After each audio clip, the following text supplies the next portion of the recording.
Hi, everybody. Are you ready to take a stroll down memory lane? Got some great programs on tap for you here tonight.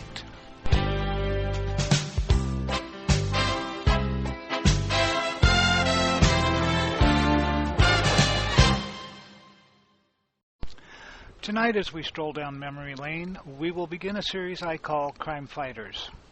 We will begin this series by first listening to the show that opens with everyone's favorite, The March from the Love for Three Oranges by Sergei Prokofiev. You all remember that one, of course. That's the theme for the FBI in Peace and War, which was broadcast from November 25th, 1944 to September 28th, 1958 on CBS. Counted among the show's sponsors over its nearly 14-year run were Lava Soap, Wild Root Cream Oil, Lucky Strike, Nescafe, and Wrigley's Gum. Tonight's show, titled The Courier, is from March 2nd, 1955.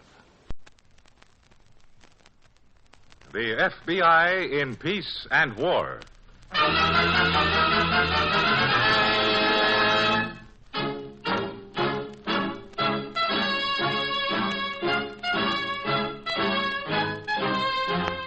Another great story based on Frederick L. Collins' copyrighted book, The FBI in Peace and War. Drama, thrills, action. Tonight's story, The Courier.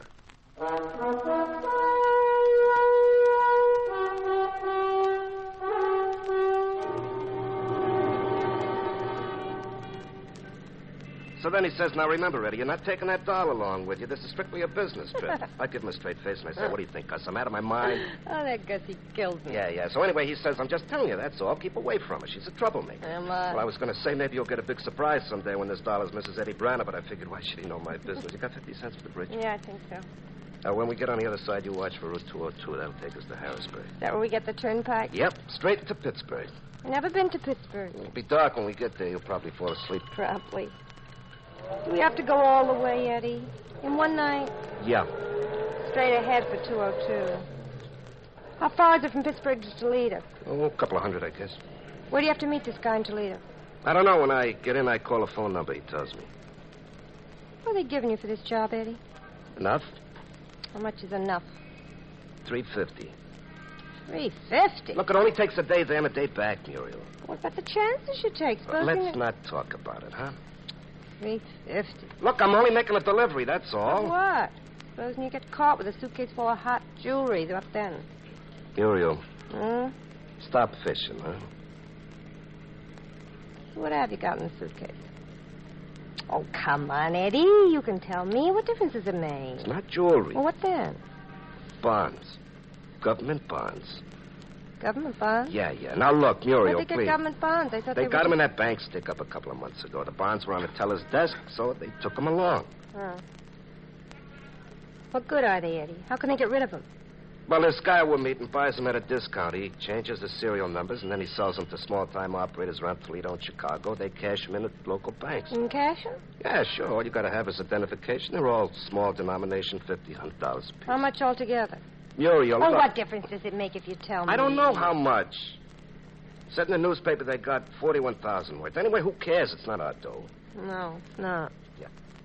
Now, we're not on 202 anymore. We're on 36. I thought you were going to watch the road. I'm sorry, Eddie. I guess I was thinking of something else. Sure were. There's some signs up at the stoplight. We can't be far off. Well, okay, but you stick to your job from now on. Understand? 41,000.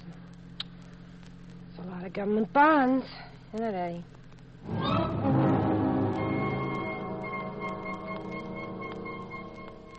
The holdup of the Second National Bank of Keyport, New York, netted $35,000 in cash and slightly more in government E-bonds that were being prepared for a factory payroll deduction plan. The robbery was a fast professional job, carried out by three men whose faces were masked completely. There were no obvious clues to their identity, and 2 months after the robbery, everyone but our agents working on the case credited the holdup men with a perfect hit.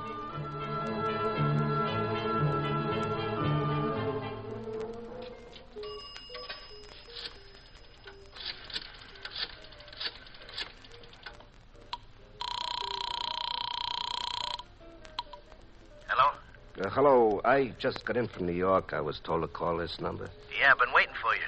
Look, you better hang around town a couple of days. I got a tip to stay where I am. You can't meet me? Not tonight. Call me here tomorrow. We'll see how it looks. Okay. Do I have to check with New York on this? They know. All right, I'll call you tomorrow. Okay, you do that.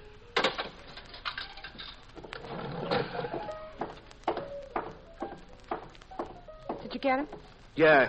Gotta hang around here a couple of days. He can't meet me yet. Hey, Mac, another beer over here. You want another one? No. Eddie, Yeah? you don't believe in things happening like they're supposed to, do you? Now, look, Muriel. Don't you see how it's working out? If you don't have to meet this guy tonight, Now, cut it out. Do you hear me? And I mean that. it's the biggest thing that'll ever come your way, Eddie. In your whole life, nothing will ever be bigger. Will you forget it, Muriel, or I'm going to send you back on a train? You get married, like you said, and after 6 months... No, do you hear me? Oh, thanks, Mac. Here, keep the change. After 6 months, we could start cashing them just a few at a time. It's not my line, Muriel. What is your line? You're going to be a delivery boy all your life? Hey, now listen. That's what you are, isn't it? A high-class delivery boy? Well, if you don't like what I am, go back to that two-bit floor show where I got you. Eddie, $41,000 worth of bonds. We could take 4 or 5 years to get rid of them if we wanted to and still live on top of the heap.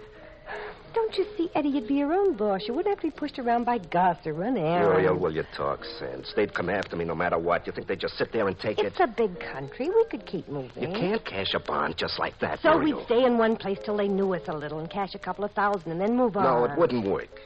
If it'll work for small-time operators around Toledo, it'll work for us. Muriel, look. All right. If you haven't got the nerve, forget it. No, it isn't that. It's all right, Eddie. Maybe you're not ready for the big time. Sorry I mentioned it. Now, look, what I meant Do you think was... I could have 30 cents worth of beer out of that $3.50 they're paying you? Yeah, sure. Hey, Mac, one more over here. Look, Muriel, I'll tell you what. Never mind, Eddie. Let's have some fun while we're out here. I'm sorry I brought it up. It was a lousy idea. I didn't say it was a lousy idea. I said How it was about risky. putting another dime in the jukebox? I feel like more music. It is risky, isn't it? Yeah, sure it is. So what? Every business is risky. Now, what do you want me to do, Muriel? Nothing. But you could be thinking it over, couldn't you?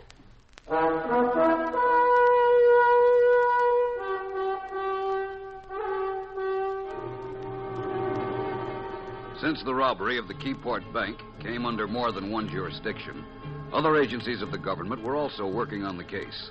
4 months after the robbery, 5 government E-bonds were cashed in Denton, Ohio, and were soon identified as part of the Keyport job.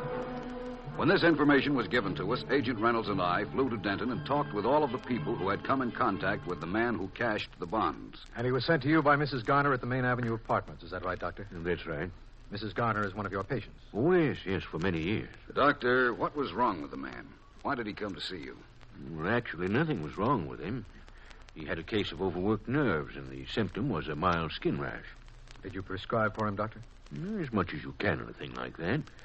I gave him a few pills to slow down his energy and told him to go home and stop worrying. When was that, Doctor? Several months ago, I believe, when he first came to Denton. Did you see him more than once, Doctor? Yes, he was in here several times. He didn't take my advice about not worrying. Was his wife ever with him? Yes, on the first visit.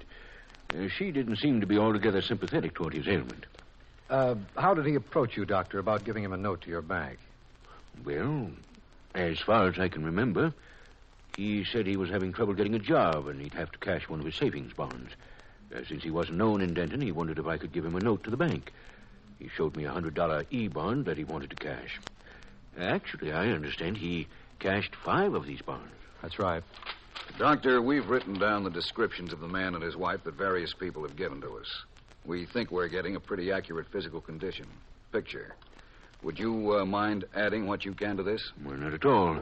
I can give you a few facts about my patient. I took down his medical history, as much as he'd tell me. That would be extremely helpful. I imagine so.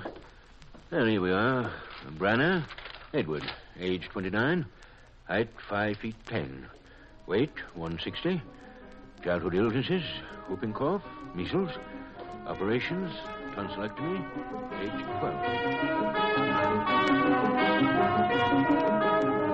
12. With very accurate descriptions of Edward Branner and his wife, a composite picture of the couple was drawn by one of our agents and sent to law enforcement officers throughout the country.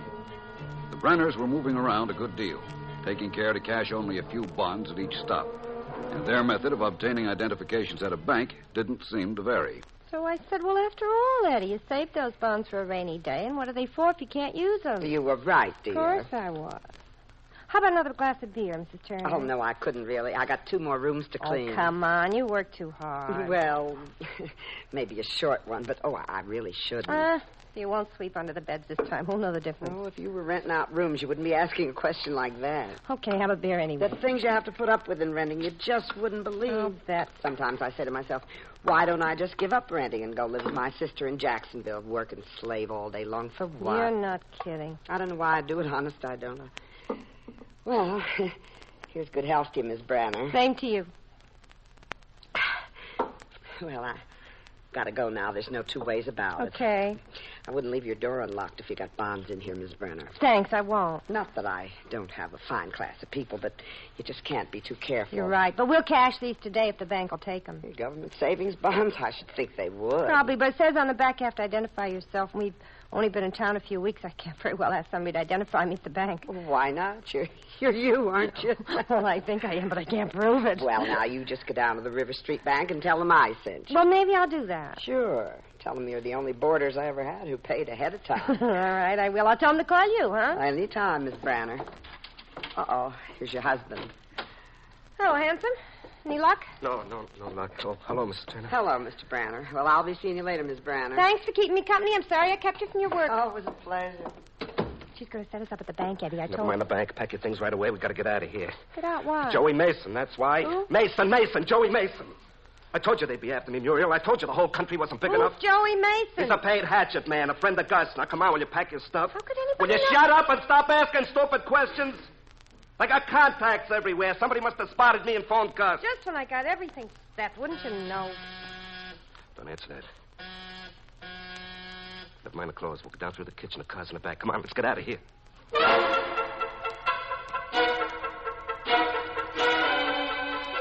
For several months after our investigation at Denton, Ohio, no further bonds turned up in Midwestern banks. For some reason, the couple who had been cashing them seemed to have dropped out of sight. Since the robbery, only $8,500 out of the original $41,000 had been cashed. Maybe if I mailed the rest of them back to Gus, we only cashed $8,500. If I mailed the rest, You should mail him your head. That's what he wants, isn't it? Oh, why don't you cut out that kind of talk? Just cut it out, huh? All right. Going for a ride in the car. If you are not, you're going to stay right here. Now You wait till look. tonight, Muriel. I'm not taking any chances. You really got it bad, haven't you? I haven't got anything bad. I'm just being careful, that's all. I'll see you later. I said you're not going out. Eddie, I will not sit in a crummy, furnished room day in and day out. Oh, look, I can't take chances, Muriel. Okay, give me my fare back east. I'm fed up with this whole deal. Muriel. I'm fed up with it. One crummy room after the next, nothing to do, no place to go. 3 months, I haven't even seen a movie. All right. All right, go on out there. Let him see you. Let him put a slug through your skull. I will if you'll get away from the door. Muriel, don't go. Wait till later, baby. Wait till it gets dark, huh? I feel better when you're here. I don't feel better. If you'll just be patient, just a little longer. 3 months since you saw Joey Mason. When are you going to stop shaking it? All right. Go take a ride.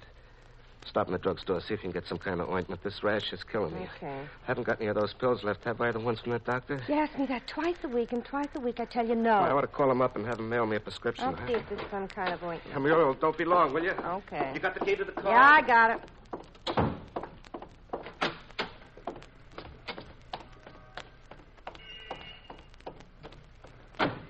Hello, Mrs. Brown. Come in, close the door a minute. I want to talk to you. Do what I tell you, Mrs. Brown. I'm not kidding around. Okay. Now, before we go in and see your husband, suppose you tell me where he has those government bonds. It'll be easier that way.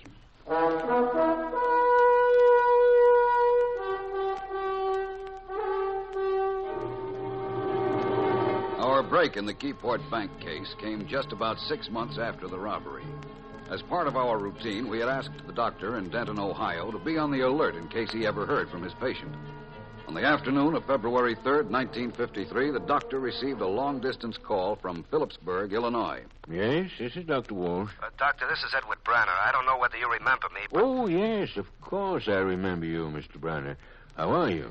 Well, I'm not so good, Doctor. I've been thinking of coming down here to see you, but I've been too busy. I was wondering, Doc, whether you could send me a prescription of those pills you gave me. I'll be glad to. Where shall I send it? I don't know exactly where I'll be the next couple of days. Could you send it to General Delivery, Phillipsburg? Yes, of course I could, but... Phillipsburg, Illinois. Yes, of course I could do that, Mr. Branner, but if that rash is bothering you, I could phone your local drugstore, and you could have the medication this afternoon. Oh, I could? Yes, of course. I'll give them the prescription over the phone. Oh, gee, that'll be swell, Doc. Hold on a second, will you? I'll look up their number in the book. All right, Mr. Branner, and while you're doing that, let me get your file. Miss Castine, go next door to Dr. Harvey's office. Call the police and tell them to put a tracer on our number right away. I'm talking to the man they want for the Keyport bank robbery.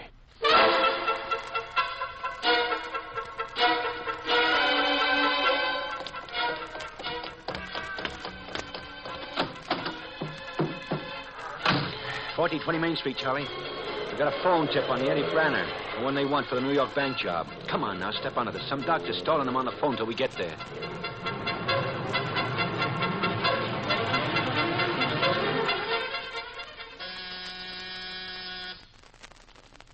Yeah? Who is it? Me, Eddie. I forgot the key to the car. I asked you just before you let... Go ahead in, Mrs. Brenner. Joey. Yeah. Sit over there, Mrs. Brenner. She told me where you got the bonds, Eddie. Let's have them. Come on. I haven't got all day. Joey, I want to tell you something. I wasn't going to cash the rest of those bonds. I swear I was. Save your breath, Eddie. You can ask her, Joe. Just a little while ago, I was saying I shouldn't have played a lousy trick like that on Gus. Yeah, I know. Spread those out so I can get an idea how many is left. Now, Joey, I'm telling you the truth. I don't know what got into me, Joe. I mean, about the bonds, I just cashed one of them. Look, what are you giving me all this wind for? What do I care what you did to Gus? Joe, how about giving me a break? Huh? Look, I still got a couple of $1,000 in a bank in Ohio. You could have that, Joe, huh? I'm getting paid. Don't worry. Joe, please, give me a break, huh? Why? I never did anything to you, Joe. Listen, remember that time we went down to Hialeah? Remember I drove you You and sure Gus? can talk a lot, can't you? Why don't you give me a break, Joe, huh? What are you to me? Will you talk to him? You already did. I heard enough out of her. Okay, let's go to both of you. She drives, you sit in the front with her. Where are we going? Out of town someplace. Joe, look, you got the bonds. Couldn't you tell him you took care of me? Muriel, show him that bank book. You got the book? Show it to him. I haven't got it. Oh, what'd you do with it? Where is it? Never mind, Eddie. No, wait. Please, Joe, let me show it to you. There's $2,380 in there, Joe. Here it is. Joe, $2,380. Here, take it, Joey. Go on. Come on, we're wasting time. Now, Joey. Let's go, Eddie. You too, Mrs. Brenner. Guess I don't have to mind the both of you if you make one phony... Get back in. Anybody know you're here? How could they? Maybe they don't want you. Go back to the room. Edward Branner? Hey, maybe... Shut up. Edward Branner. This is a police officer. Come out of there with your hands up. We're giving you 2 minutes, Branner. Come quietly with your hands up. Looks like you got yourself a break, Eddie. Go ahead out there. I'll go up on the roof. Wait till they go. Okay. Come on, Muriel. They just want you, Eddie. Okay.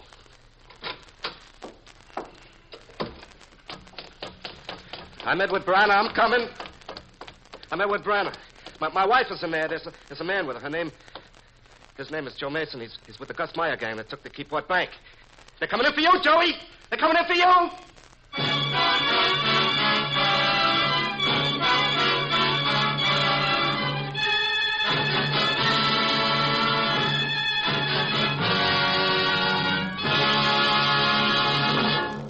A few minutes after Eddie Branner's surrender, Joe Mason was killed in a gun battle with the Phillipsburg police. Branner turned state's evidence, leading to the roundup of the Gus Meyer gang. Branner and his wife pled guilty to receiving stolen property and were sentenced to 5 years each. Meyer and 4 other members of his gang, 20 years each. Our files are closed on the Courier.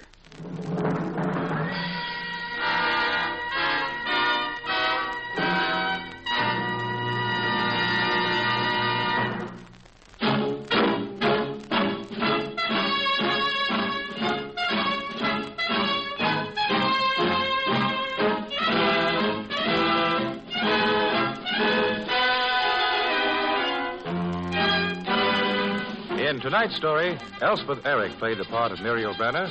Larry Haynes was Eddie Brenner. This radio dramatization for the FBI in Peace and War was written by Louis Pelletier. These programs are produced and directed by Betty Mandeville.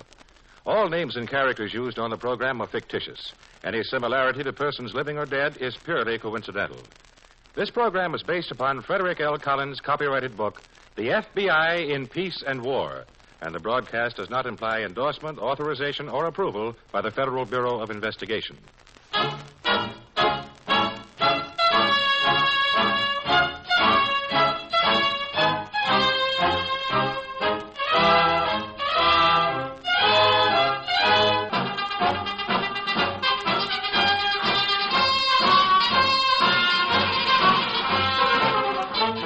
We pause now for station identification.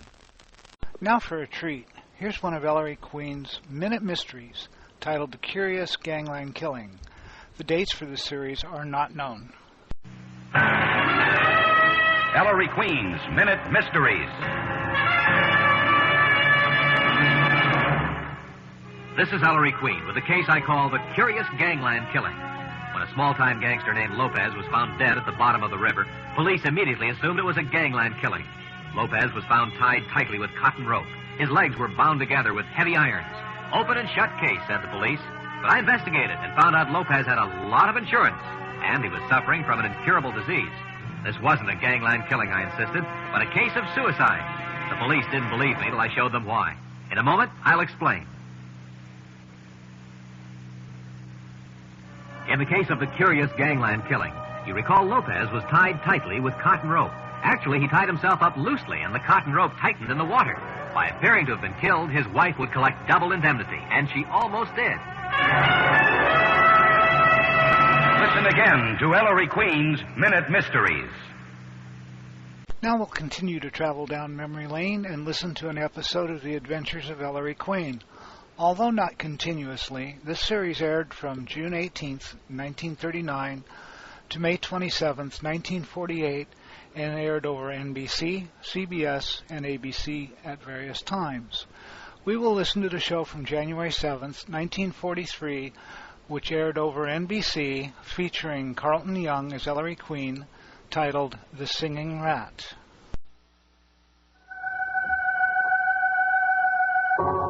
Bromo Seltzer presents The Adventures of Ellery Queen.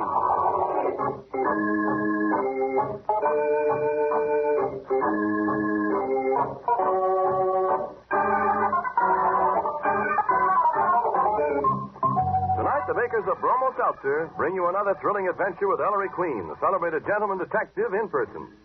Ellery Queen again gives you a chance to match wits with him as he relates a new story of a crime he alone unraveled. And then, at the point where he was able to solve the mystery, he stops the play, gives you a chance to guess the criminal's name. In the studio tonight, we have as our guests Miss Ann Corio, glamorous screen and stage star, and Mr. Alfred D. McKelvey, prominent Eastern manufacturer. Miss Corio and Mr. McKelvey have accepted Ellery Queen's challenge to solve the mystery before the solution is revealed. And now, Ellery Queen, master detective and your host for the next half hour. Thank you, Ernest Chappell, and good evening, ladies and gentlemen. Tonight's story concerns the adventures Nicky and I had when a stool pigeon gave us incriminating evidence against Musso the Moose. I call it The Adventure of the Singing Rat.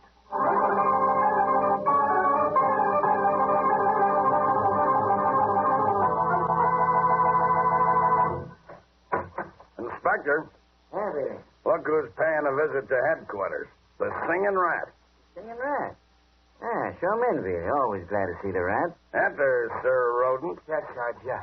Speedy, shut that door and keep it shut. Right. What's your song today, Rat? Listen, Inspector, I got something big, see? And nobody can hear me, huh? The rat's a little shaky, Inspector. He's got something for us on Musso. On Musso? What is it, Rat? Sing. Listen, Inspector Queen, I can tell you how to get the moose. But good, see? Musso the Moose. Well. But you got to give me protection, Inspector. Put me in stir until this blows over. Come on, Rat. What do you got? Tonight, see? 12 sharp. The moose will be in a parked car at the northwest corner of Broadway and Vesey Street. All you got to do, Inspector, is to hook what he's got in the upper right-hand pocket of his vest. I'll show that dirty. Really? Me around, huh? Put the singing rat in the cell. Book him on some charge. Make it look legitimate. Suspicion of petty larceny, and that's no lie. Orders, Inspector? 3 men. Here at 11:30. Absolute secrecy. There mustn't be a leak. Maybe what's in that mobster's vest pocket is the evidence I've been looking for 5 years.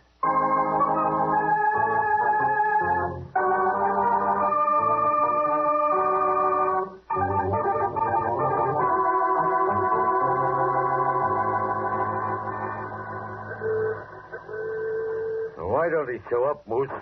I don't like sitting in this parked car. You be like me, Cockeye. Big businessman. Soft, nice, easy, relaxed. Yeah, Moose, yeah. But why do we gotta meet his nibs on street corners?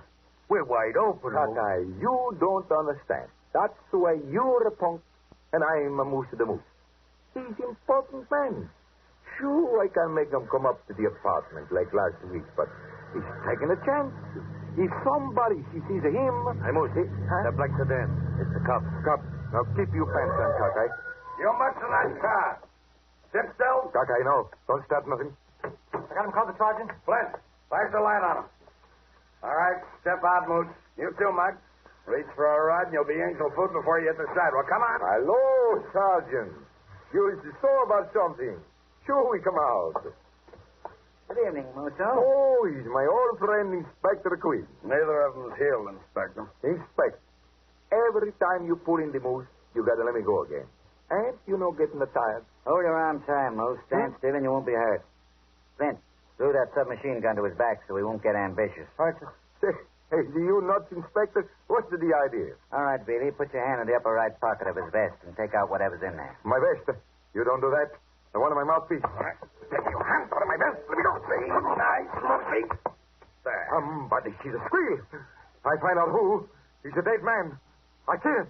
I kill him.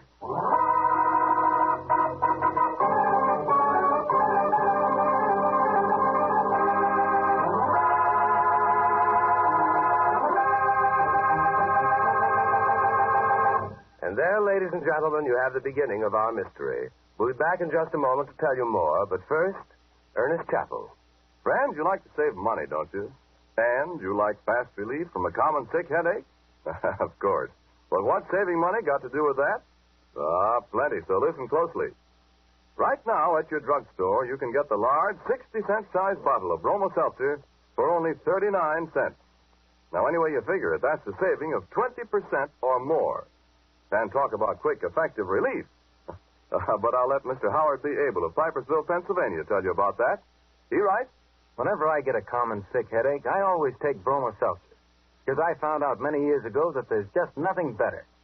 Recently, I won my wife over to Bromo Seltzer, too. One day, she had a common sick headache, and the preparation she usually took just didn't seem to help her. I persuaded her to let me fix her a Bromo Seltzer. Well, she was delighted at how quickly she got relief.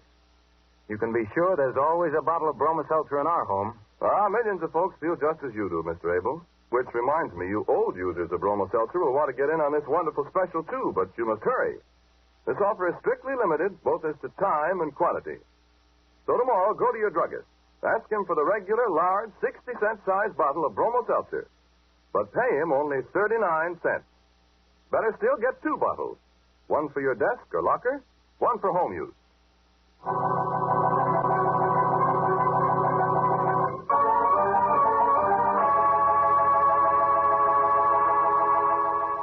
And now let's join Ellery Queen and Nicky Porter as they visit Inspector Queen at headquarters the morning after the capture of Musso the racketeer. What's up, Dad? Why the hurry call? Oh, Ellery. I didn't want you. I wanted Nicky. Oh, I see. Me, Inspector? This is so sudden. Would you act as my stenographer this morning, Nicky? My own man's homesick, and this is very confidential. Musso case. Give me a pad and a couple of pencils, Inspector, and I'll be silent Susan herself. Dad, don't tell me you finally tied the moose up to the bankruptcy racket. I sure have. What on earth is the bankruptcy racket, Ellery? A cute little dodge to defraud unlucky business people. Oh? A firm goes into bankruptcy. A crooked judge appoints some politician as receiver. A crooked appraiser undervalues the property magnificently. It goes for a song. And everyone involved in the racket, except the bankrupt and his creditors, makes a heap of crooked money. We've known about this ring for a long time, Nicky. Judge Lamson appoints the receiver, Phil Boyne. Boyne's a slick politician. Little lisping jerk by the name of Paul Ernie. He's the crooked appraiser. And a woman lawyer, Fanny Wicker, handles the legal end. All on the Moose's payroll. But we've never been able to prove it. I see. And here comes Reilly now, the singing rat. Come in. The rat put us out. Right this way, Brother Rat. Inspector, Musso's out on bail. Keep your shirt on, Rat. We couldn't keep him in a cell indefinitely at this early stage. But he knows I was made a sang, I tell you. He'll get me. He'll get nobody. Really show those 4 good citizens into my office. Yes, sir. I've been waiting for this a long, long time. In there, folks. Guard. Quicker. Grant, get over there near the window and lie low. Yeah, okay. Ah, Judge Lamson. Come in, Miss Wicker. Mr. Boyne. Mr. Ernie. Really shut that door and see we're not interrupted. Oh, yes, sir. Inspector Queen, what's the meaning of this high-handed procedure? Hailing a member of the bench to your office like a felon. I'll explain in a moment, Your Honor. Miss Wicker, I believe we had the pleasure yesterday when you showed up in court with $50,000 for Musso's bail. Come on, Inspector. What have you got? You didn't ask me to your office today to admire my new shade of lipstick. What a horsey woman. Quiet, Nicky. No. And Phil Boyne. Don't see you down here very often. Well, I always say stay away from wine, women, and police headquarters if you want to keep out of trouble, Inspector? Mr. Ernie. Man, is something wrong? You look sick. The appraisal racket good, Ernie? No complaint, Inspector. In fact, today is my busy day. Maybe a lot busier before sundown, Mr. Ernie. Now, last night I arrested Musso the racketeer. In his vest pocket, I found a case full of cigarettes. Cigarettes? Yes, cigarettes. The Moose Folks a special brand. It bears monogram in gold leaf. Very swanky. The Moose head. One of the monogram cigarettes in the Moose's case. In fact, this one on my desk here. Yes? Yes, Judge, here. See it? Yes, yes. That's it. That one's a very special cigarette. Not like the others in Musso's case. Looks like one of Musso's regular cigarettes to me. Does it, Counselor? Ellery, hand me that cigarette. Here you are, Dan. What is this, Mr. Barnum? Greatest show on earth, son. Now, this cigarette looks like an ordinary Musso cigarette, but it isn't. Its ends are plugged with little wads of tobacco, which are removable. See? In other words, it's hollow. Contains something. I wonder what it can be. Well. Ellery, what's that piece of paper tightly rolled up? A document of some sort, Nicky. This document in Musso's handwriting is a payroll report. What? Quote, paid to Judge Eustace F. Lamson $19,000 for appointing Phil Boyne, receiver in bankruptcy. Why, see here. And it's got your signature, Judge Lamson. It's a forgery. An attempt to blacken my good name. I don't even know Musso. Inspector, I seen the judge go up to the Moose's apartment only last week. So that's why this notorious thief and police informer is in your office, Inspector. It was the rat. He's the one who sang. Inspector, let's talk this over. I've got some influence, you know. Have you, Boyne? You're going to need it. Let's cut the salami. What else have you got, Inspector Queen? Your signature and receipt, Miss Wicker. Phil Boyne's and Ernie's. Let's see that paper. Oh, no, Judge. You'd like to get your hands on this little piece of paper, wouldn't you? Itchy fingers, Counselor? Mr. Ernie? Mr. Boyne? We've just removed temptation. Roll the paper up again. Tuck it back into this hollow cigarette. Like this. Put back the false tobacco plugs, and we've got the evidence all ready for the district attorney. Well, I don't do the thing. I've been in politics a long time, Inspector, and I've seen a lot of wise cops come and go. Prove it. Take us into court. What do you intend to do, Inspector? I want Musso. DA will go easy on any one of you who gives evidence to break Musso's power and put him out of circulation. It's up to you 4. Ellery, what's the matter with the singing rat? He's backing away from the window. Hey, what's the matter? Guy in that building across the street aiming a rifle at me. Through the window. He's going to shoot. Hey, Boyne, save me. Don't grab me, you rat. Ow, ow, ow. Billy, that building opposite, man with a rifle. What? Take it. Grab that sniper. Who got it? Mr. Boyne, Sergeant. He's hurt. Let me through here, please. Phil Boyne. I couldn't help it. I see the rifle. I duck. I grabs Boyne, so he couldn't start me. It must have been the Moose. He's trying to kill me for squeal. Murder attempt in my office. Boyne, Boy, where were you I hit? don't know. I call an ambulance. When you call a doctor, I'm shot. I'm telling you, I'm shot. Lie still, Boyne. Where does it hurt? Here's the bullet hole in his coat badge, but I don't see. I tell you, I'm going to Is die. it hurt badly, Ellery? Can't find the wound, Nicky. Not a sign of blood. Now, stop crying, Boyne. What are you crying for? Plain funk, Dad. Nervous shock. Listen, Boyne. You're all right. You're not hurt. Not even a scratch. Thank goodness. But the bullet went right through his coat, Marsh. Through his coat, Sergeant, through this cigarette case in his breast pocket, and smack up against this steel vest he's wearing. A steel vest, son? Yes, Dad, see? Here's the vest, and here's the flattened slug. All he got was a chest bruise. Now get up, boy. Stop acting like a baby. Ooh, I'm shaking like a custard pudding. Look at the rat, Miss Porter. If he was milk, he'd be butter. Give me a butt, somebody. Give me a butt, will you? Here you are, Mr. Rat. Me too, Queen. Thanks. I can use one. I guess we all can, Consular. Mr. Bourne? No, I don't want any. I'll have one of those cigarettes, Mr. Queen. Of course, Judge. Mr. Ernie? Thanks. Dad? Nicky? But yes. Thanks, son. Now let's get back to cases. Are you good citizens going to testify against Musso, or aren't you? Miss Wicker. I can't think straight now, Inspector. Give us a little time. Time, Counselor.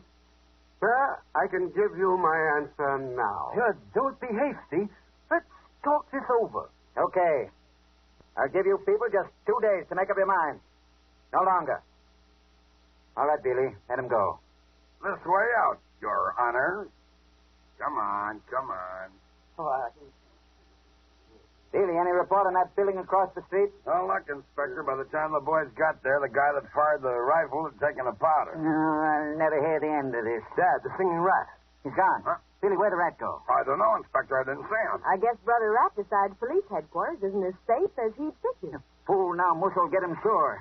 Billy, send out an alarm. Bring the rat in. Right, Inspector. Dad, I'd advise you to be very careful about this evidence on your desk. Put this fake cigarette in a safe place. Don't worry, son. I'm putting the Moose's monogram butt with that payroll report inside in the thickest vault at headquarters. You better do it now, Dad. There are 5 desperate people. Judge Lamson, Attorney Wicker, Appraiser Ernie, Politician Boyne, and Musso himself, who'll stop at nothing to get their hands on it.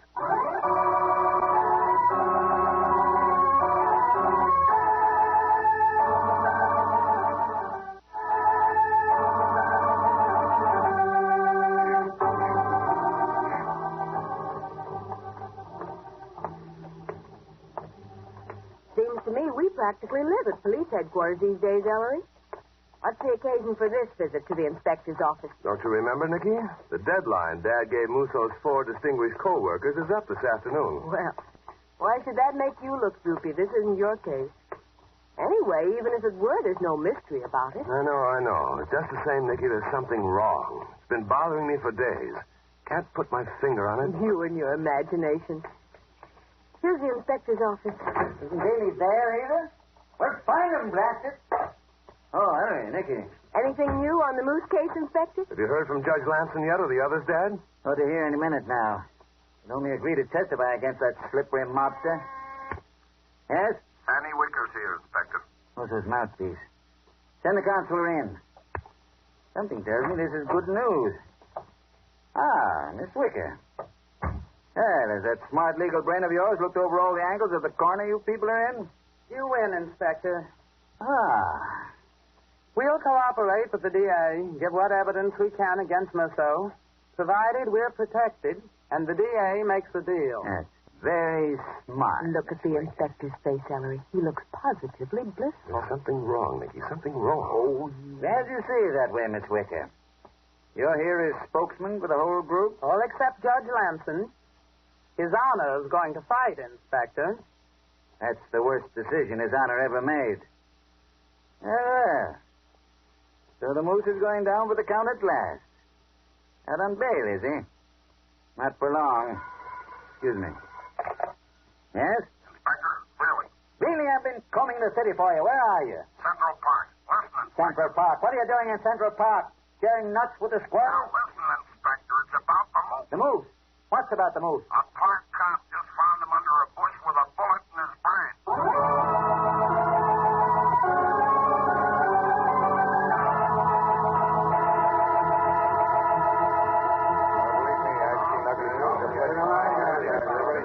Look at that crowd of reporters, Ellery.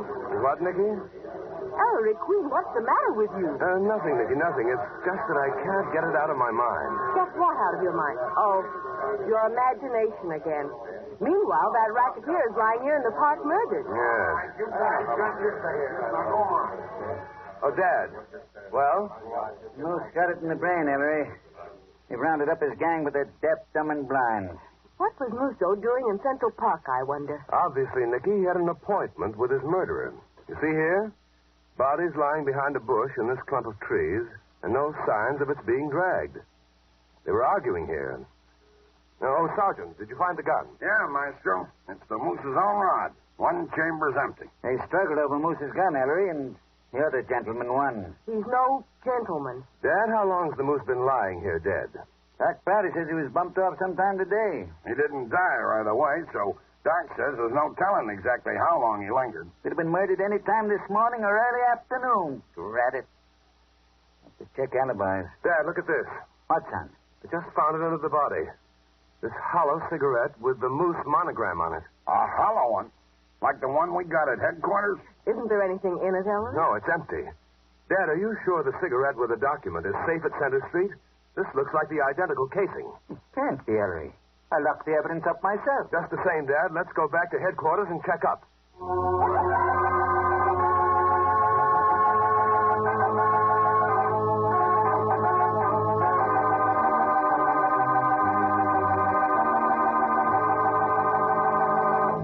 Hurry, Dad. Hurry. I suppose Musso could have had two. There. Didn't I tell you, Ellery? Here's the Moose's dummy cigarette, just as I left it in the safe. Let's see it, Dad. Dad, this isn't a dummy. It's a real cigarette? Tobacco, clear through. My evidence. But I locked the dummy monogram cigarette in my safe 2 days ago, son. You only thought it was the dummy, Dad. The switch must have been made before you locked this cigarette in your safe. One of those crooks substituted a real Moose cigarette for the hollow one in your office 2 days ago, Inspector. Exactly, Dad. After showing the document to those people in your office, you replaced it in the hollow dummy and put the dummy on your desk. Remember? Oh, yes. They all kept wandering around the office. Yes. Would have taken only a second to make the switch of cigarettes. Say, I know when the switch was made. When the rat screamed that somebody was going to shoot him. Right, Dad. And one of them came prepared to make the exchange. But which one? They all had cigarettes with them, Sergeant. The judge smoked incessantly. So did Miss Wicker, Mr. Ernie. We know Boyne had cigarettes. His cigarette case was pierced by that rifle bullet. So any of them could have made the switch 2 days ago. But how did the stolen one get under Musso's body in Central Park, Ellen? The thief must have brought it with him today to his appointment with his victim. Sure. But I don't understand why he knocked the Moose off, Maestro. It's not hard to reconstruct, Sergeant. The thief, in possession of the vital evidence, wanted money from Musso. Money in return for not handing that evidence back to the police. Probably intended to milk them all dry, one after the other, and started with the racketeer. Yeah, and then figured he'd destroy the evidence. All right. So whoever stole that dummy cigarette in my office the other day is the killer of Musso. But who? Looks like a tough one to me, Ellery. Tough? I don't think so, Dad. Now, Ellery, don't tell me you know... Yes, Nicky. I know who stole the dummy cigarette and murdered the Moose.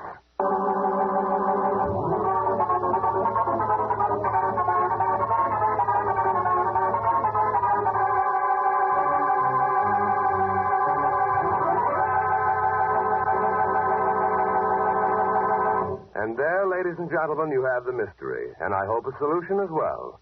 Nicky, will you be good enough to introduce our guest armchair detectives for this evening? Well, Ellery, our first guest tonight is Ann Corio, glamorous stage and screen star who is currently making a record-breaking tour of vaudeville theaters from coast to coast. Miss Corio returns to Hollywood soon for her next film, Sarong Girl. Our second guest is Alfred D. McKelvey, prominent Eastern manufacturer and amateur radio detective. You know, Ellery, Mr. McKelvey's hobby is beating fictional radio detectives to the solution. So you'd better watch out. All right, Ellery? Thank you, Nicky. Miss Corio, who is the criminal? Well, it's rather difficult, but I think the rat stole the cigarette, that he has been living in terror of Musso, and he did it to bribe him. Have you any clues? No, except that when the gun was shut off, he seemed to know just what was happening, and he made quite sure that the bullet hit Byrne and not himself. And I think that was all set up so that he could switch the cigarette. Thank you, Miss Corio. Mr. McKelvey, who do you think is the criminal? Well, I've missed some easier guesses than this, so I'll probably miss this. But I guess that Phil Barn did it because of the fact that he showed up in the office opposite the sharpshooter with a vest on so that if there was any poor shooting, he was one fellow that wasn't going to be hit. He also happened to have a cigarette case in his pocket, so he could have been the man to make the exchange in the park. And being a politician, he probably knew his way out in the final analysis. Well, thank you, Miss Corio and Mr. McKelvey. You'll know in just a moment how successful you were as armchair detectives. But first, here's Ernest Chappell, a very reasonable man indeed. Certainly I'm reasonable, Ellery. For instance, when I tell you folks to get 2 bottles of Bromo Seltzer, one to keep at home, the other where you work, I have 2 mighty good reasons. Firstly, you never know when a common sick headache will affect you, but you can depend on Bromo Seltzer to help you feel better fast. For Bromo Seltzer fights headache 3 ways. Acts on head, nerves, and stomach. You get effective relief. Quickly feel more like your old self again. Reason number 2 for buying 2 bottles. Right now, there's a wonderful special on Bromo Seltzer. The regular large 60-cent size bottle for only 39 cents. Now that means you save 20% or more. But remember, this offer is strictly limited, both to time and quantity. So act at once.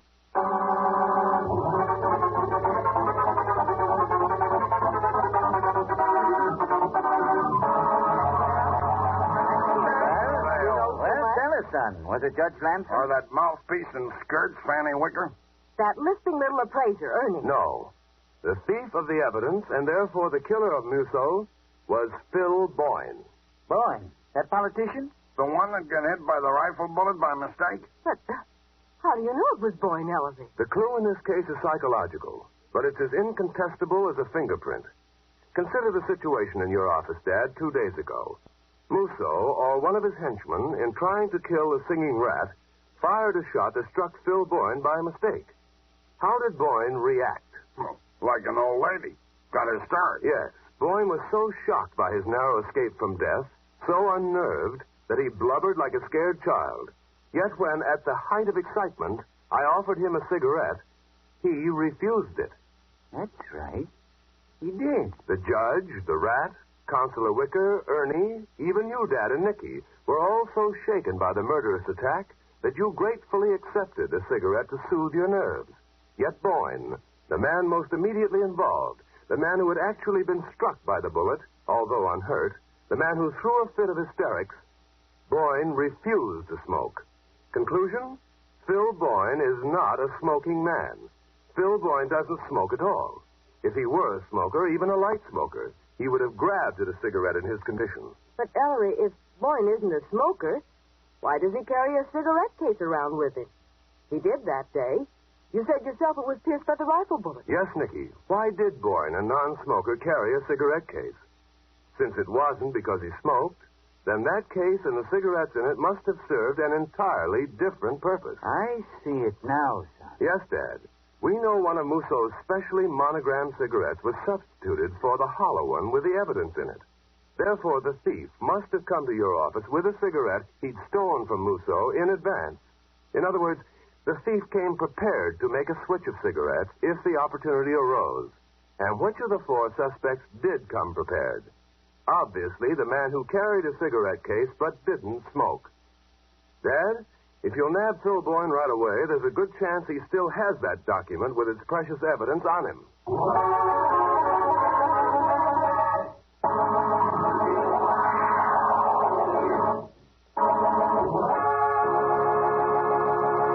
And there, ladies and gentlemen, you have the solution to the mystery. I want to thank Miss Ann Corio and Mr. Alfred McKelvey for appearing as guest armchair detectives this evening. And we have for both Miss Corio and Mr. McKelvey a personal gift from Bromo Seltzer.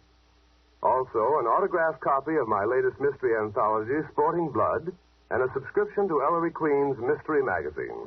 Ellery, I'm a man who comes to the point. Chappie, so am I. I know at that point you're going to make, and my answer is you'll have to wait a minute to hear what next week's story is about. Well, it so happens that I can fill that minute with some mighty important information.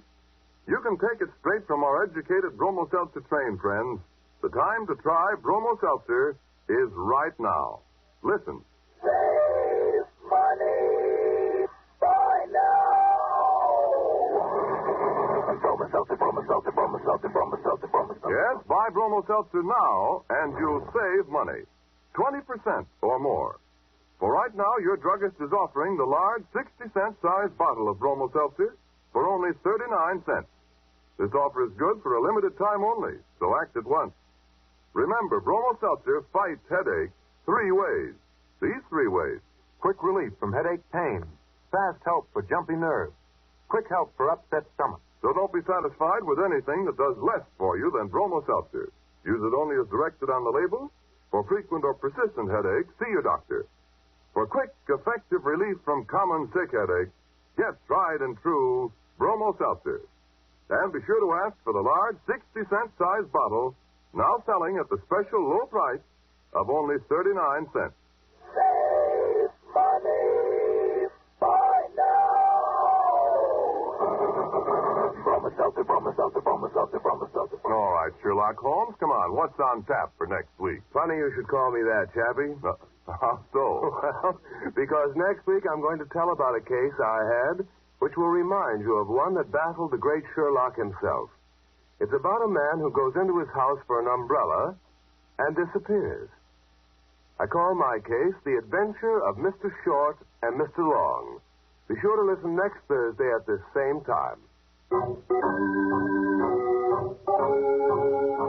And don't forget the other great Bromo Seltzer show friends, Vox Pop, the show that travels America. Next Monday, Vox Pop travels to Bowling Field in Washington. Fox Johnson and Warren Hull will interview men of our Army Air Force. Consult your local paper for the time and station.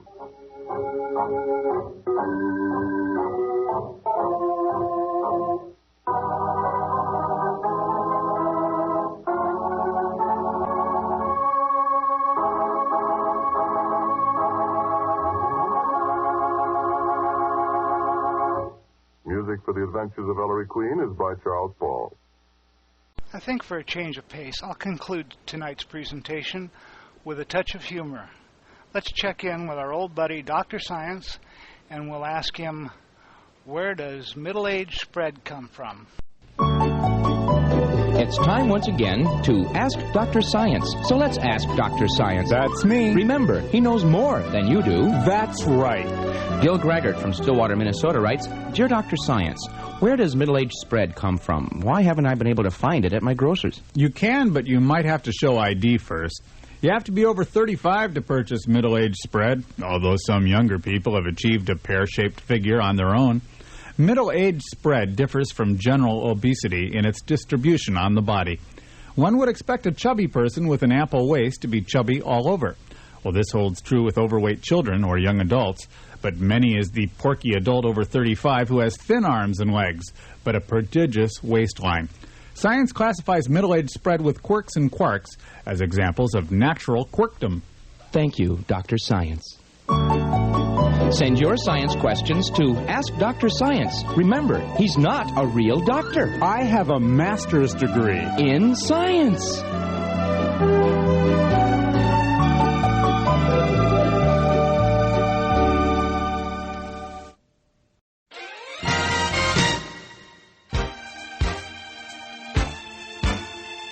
Well, that concludes my presentation for this evening. I hope you've all enjoyed it and enjoyed the rest of the evening, and we'll see you back here next time.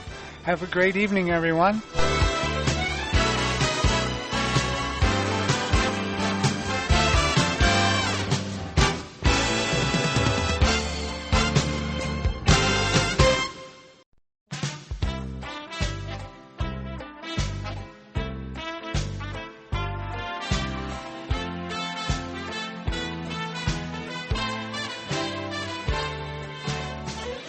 Hi, everybody. Are you ready to take a stroll down memory lane?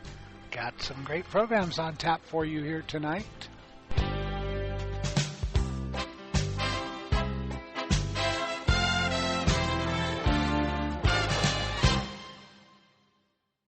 Tonight, as we stroll down memory lane, we'll continue our Crime Fighters series with This Is Your FBI, which was broadcast between April 6, 1945 and January 30th, 1953 on ABC, and sponsored by the Equitable Life Assurance Society. We'll follow the progress of the investigation of tonight's file, Dead Man's Tale, broadcast September 30th, 1949, starring Stacey Harris as Special Agent Jim Taylor and featuring William Conrad as the felonious villain Tom Caldwell. The Equitable Life Assurance Society presents This Is Your FBI.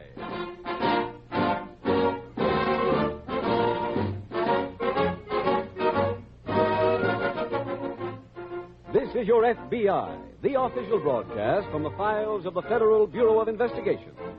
Presented as a public service by the Equitable Life Assurance Society of the United States and the Equitable Society's representative in your community.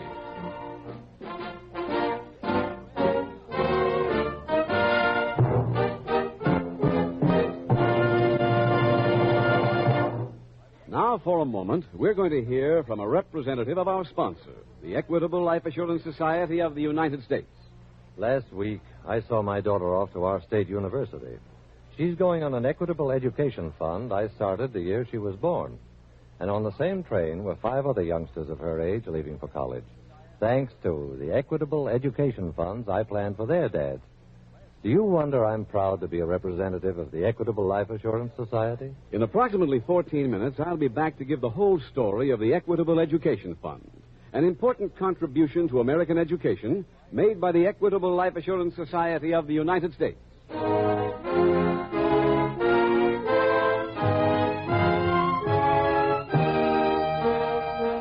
Tonight's FBI file, Dead Man's Tale.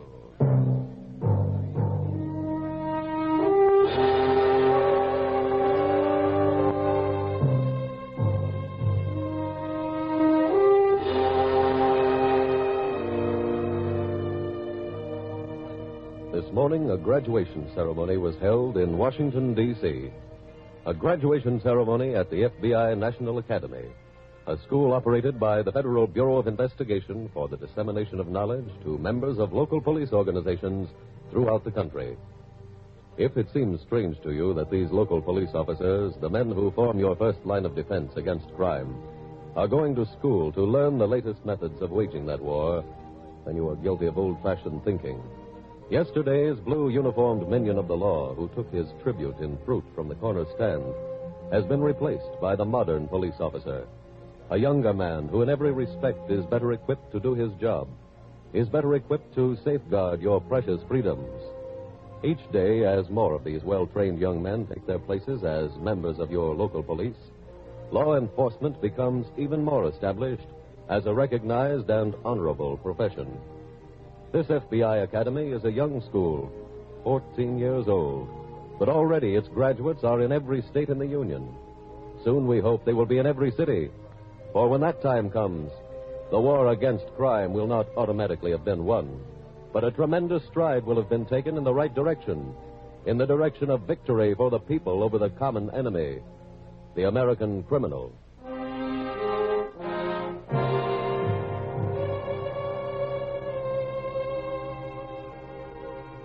Tonight's file opens late at night in a large frame dwelling located on the bank of a river running between 2 Midwestern states. A man stands alone in the front room of this establishment, idly throwing dice on a table. A second man enters. Money's all counted, Tom. How'd we do tonight? Win 3,600. That's not bad. What's with those dice? Trying to win a mine bet? Yeah, watch them. They're loaded. No craps. You going to use them in a joint? You ever seen me use a gimmick, George? No. Well, you're going to start now. Tell that to the guys who try to sell me these things. If I run the games honest here, I get from 3 to 16% running for me every time a bet's made. So instead of 8 G's a night, I make 3,600. Give a little, take a little. That's it. Look at the guy in the gray suit tonight. He walked out a $200 winner. Tomorrow, he'll tell everybody that he beat the joint for $2,000. Everyone he tells is a new customer. Answer that, George. Yeah. Say we're closed for the night. All right. Hello. Yeah, Frank, yeah. He is? This late? Yeah. We'll close tight. Well, just Tom and me. Yeah. You sure? Okay, Frankie, thanks. So. Where's Frankie down at the hall? What do you want? That cop that's been giving us trouble. He's on his way out here. Scott?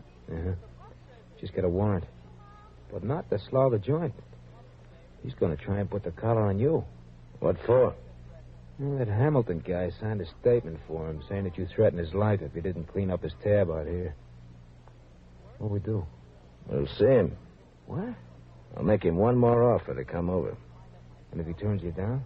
We'll fix it so he don't bother us again.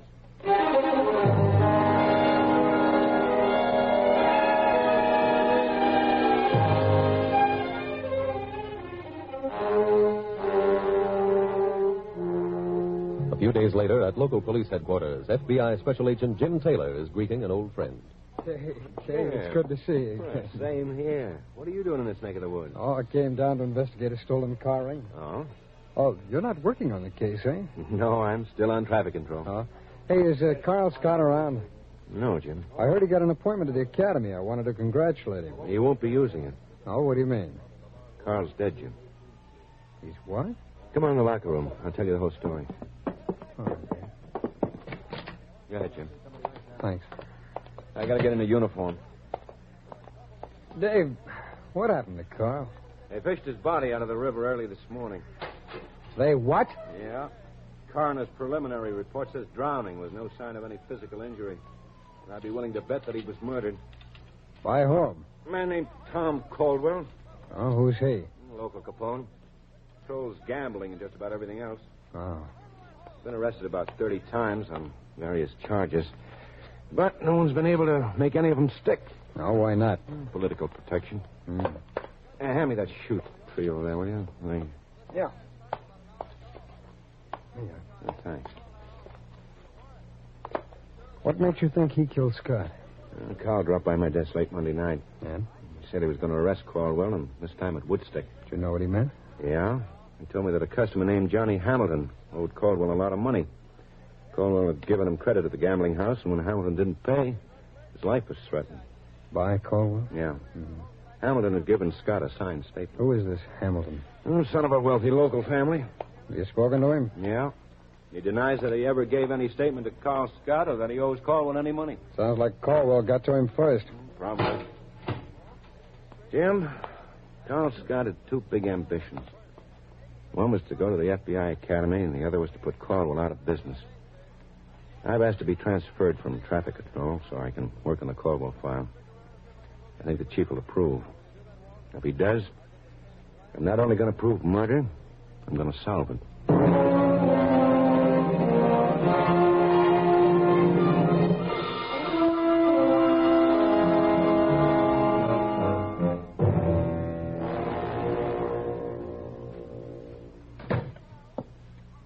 Tom. Yeah. You seen the paper? No. What's in it? The coroner's office this afternoon declared, after a complete examination of the body of policeman Carl A. Scott, that the cause of death was accidental drowning. Oh. You already heard, huh? Mm-hmm. Oh, I just been to see Johnny Hamilton. Did you collect? No. Why not? He wouldn't pay. Did you tell him about the cop? Yeah. What'd he say? He just laughed. So I said to him, what's so funny? The same thing could happen to you. And? He kept laughing. You want me to get some muscle to collect for us? No. We'll collect. I think I know just how to do it.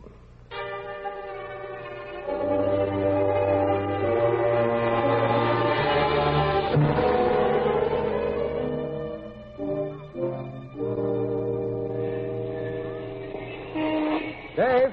Oh, Dave. Hi, Jim. What brings you up to this end of the state? I'm on my way to Washington. Oh? Remember that Carl Scott was supposed to go to the session of the Academy starting next week? Yeah. The chief for sending me instead. Why, that's great.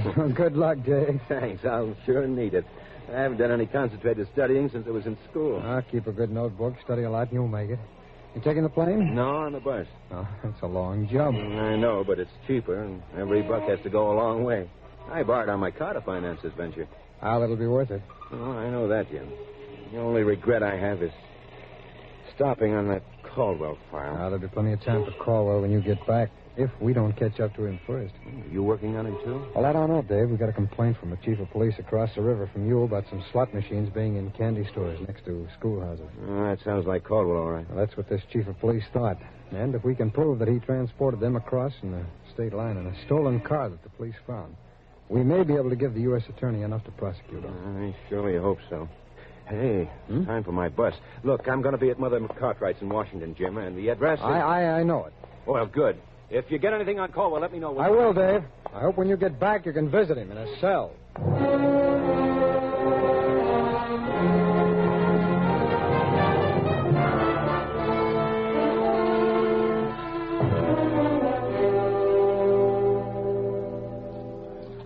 9 is the point. Get your bets down. You can't accumulate unless you speculate.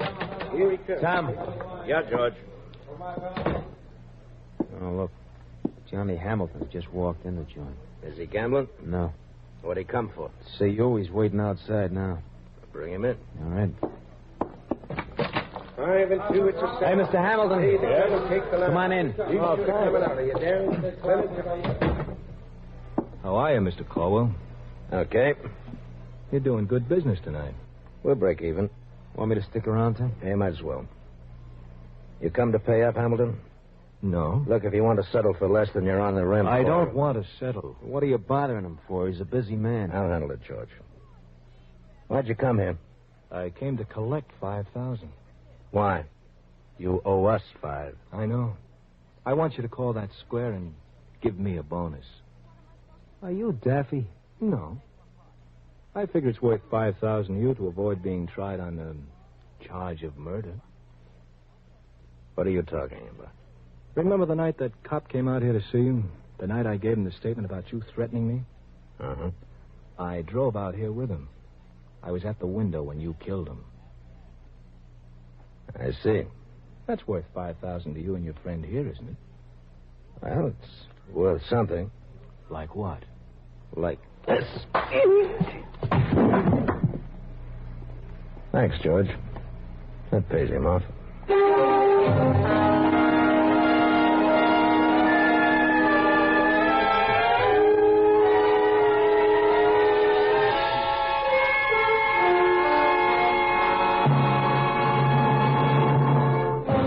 We will return to tonight's exciting FBI file in just a moment. Now for another type of thrill. One that you may experience tomorrow afternoon as you watch your favorite college football team battle it out with some traditional rival. Here's the play. Jones takes the pass from center. He's fading back. It looks like a forward pass. A long one way down the field. Looks like, yes, it's completed for a touchdown. Football fields aren't the only places where college men score touchdowns. Surveys show that after graduation, they're still on the ball, still playing to win. It's a fact that a college graduate is nearly 15 times as likely to reach a salary of $10,000 a year as the non-college man. And the same principle holds good in every salary bracket, from $10,000 to $100,000. Yes, a college education is not only an endless source of personal satisfaction, it pays off in dollars and cents. Realizing this many years ago, the Equitable Life Assurance Society created its famous Equitable Education Fund. As its name suggests, this is a plan for far-sighted parents who want to make certain that their children get the higher education that means so much to their future success. First and foremost, an Equitable Education Fund is SURE. S-U-R-E. Right. This fund combines planned, regular saving with life insurance.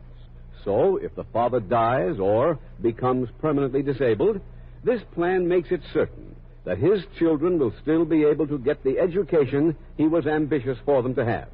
Second advantage, an Equitable Education Fund is easy. You'll be amazed how quickly a comparatively small monthly payment builds up into a sum that is ample to see a boy or girl through college. Remember, higher education and higher salaries go hand in hand. So the more truly you love your children, the more determined you will be to give them a head start toward future success and happiness with an Equitable Education Fund. Get in touch with your Equitable Society representative soon. or send a postcard care of this station to the Equitable Society. That's EQUITABLE. The Equitable Life Assurance Society of the United States.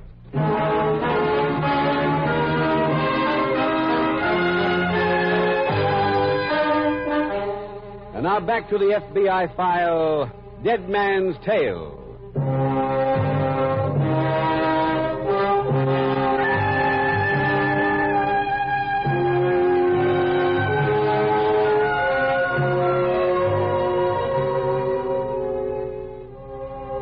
The situation described in tonight's case from the files of your FBI, the situation of a local police force anxious to do a job, but being prevented because of political shackles, is not an isolated instance. There are, for example, few jurisdictions where gambling is legal, and yet only the blind can truthfully say that they see no gambling in virtually every community in the country.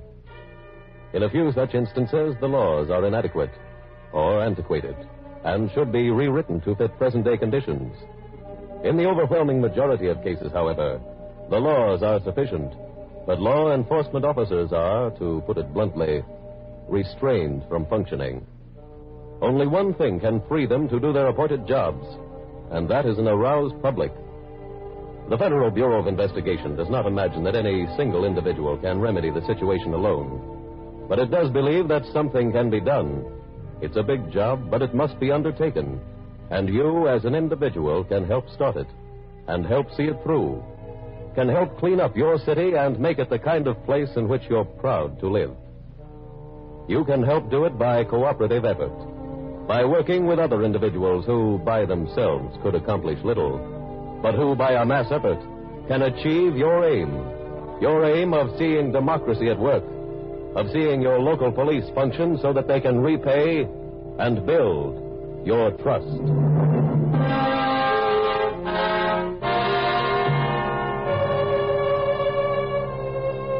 Tonight's file continues at the FBI Academy at Quantico, Virginia. Policeman Dave Mitchell and his class are just finishing at the pistol range when Special Agent Jim Taylor approaches. Nice shooting, Dave. Hey, Jim, what are you doing here? I'm in service. Once every 18 months, every special agent comes back to Washington for a refresher course. The same things I'm studying at the academy? That's right. We learn what new scientific advances have been made by the lab. We exchange ideas with agents from other offices, and we get a series of lectures. I see. Well, say, did you get anything on your investigation of Caldwell? No, Dave. No one was willing to testify against him. And so far as you're concerned, Caldwell is untouchable. No, I wouldn't say that. We haven't given up entirely yet. Dave, didn't you tell me that a man named John Hamilton was Carl Scott's informant? Well, that's what Carl told me the night he was killed. Why? Well, Hamilton's disappeared. How do you know? Well, his parents reported his disappearance over 2 months ago. They were hysterical. They wanted immediate action. Yeah? Well, since we felt it might give us the key to a federal violation, we went to work on the case. We traced Hamilton's movements on the night of his disappearance. It led to Tom Caldwell's. Did you arrest Caldwell? No, just about that time, Hamilton's parents withdrew their support and asked that everything be called off. But why? I don't know, Dave. He didn't turn up. They said they were satisfied that he'd just run away. He'd come back when he was ready. Well, that'll be something else for me to work on. Yeah. Well, when do you graduate, Dave? This week. And then I'm going home. I'm going to keep working till Tom Caldwell goes to the chair for Carl's murder.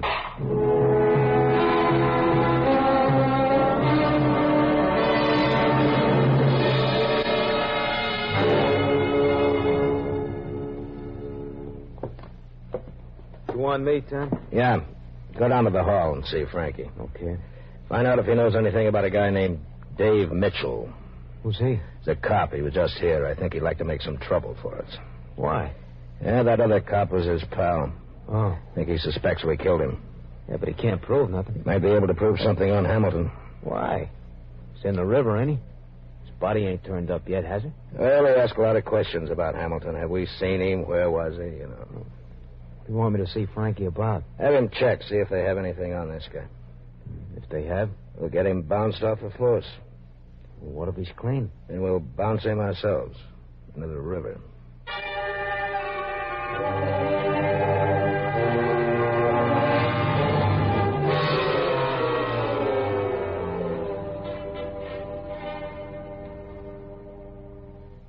Got a few minutes, Jim? Oh, hello, Dave. I was just going to call you. Oh, about what? Well, I just got back from Washington this morning. The SAC put me on a case that's down in your section. What kind of a case? There have been several hijackings recently on the highway outside of Hawthorne. I'm going down to see if I can spot anything. Oh, tell me, how you doing with Caldwell? I think he's responsible for Hamilton's disappearance, Jim. Oh? Any proof? Well, I went over the microfilm at our local bank to see what checks Tom Caldwell deposited the day after Carl Scott disappeared. And? Well, you see, lots of the people who gamble at Caldwell's and lose pay by check. Mm-hmm. I thought those checks could tell me who had been at the gambling house that night. It's a good idea.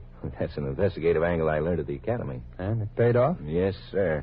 I interviewed the writers of every check, and finally I came up with one who was stalled in the parking lot after the place closed. Mm-hmm.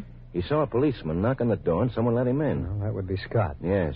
And also he saw a man that night who answers the description of Hamilton. Now, where? Driving the car that brought Scott out to Caldwell's.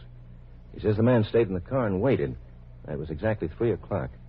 The coroner's report says that Scott drowned at 3:15. Well, that's a real solid factor, Dave. Yeah. Oh, this is what I came up for. Jim, will you send this sheet of paper to your lab and see if they can read it? Sure. What is it? It was found on Carl Scott's body. It didn't mean anything to any of us on the force then, but the knowledge I gained in document examination at the academy made me take it to an X-ray lab in Hawthorne. And? They put it under black light. Fluorescence showed up all over it. Huh? The water had washed away most of the ink, but the pigment remained. Enough to read any of it? No, but I'm hoping they'll be able to read it by using infrared photography at the lab. Okay, Dave. I'll airmail it right away. Thanks, Jim. And as soon as I get it off, we can leave and go back to Hawthorne together.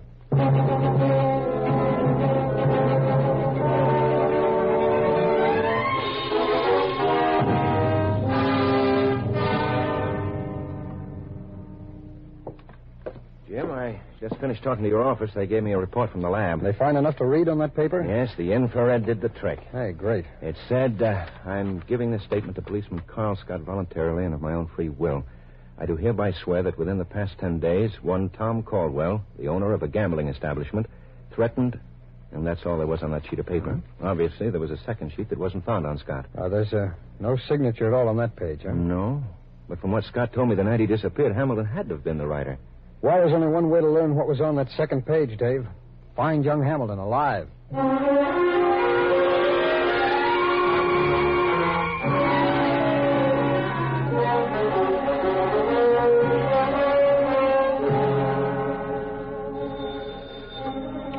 Hello. Hello, Jim. I set up surveillance on Hamilton's father. Any luck, Dave? Yeah. He went to Western Union. I followed, watched him through the window.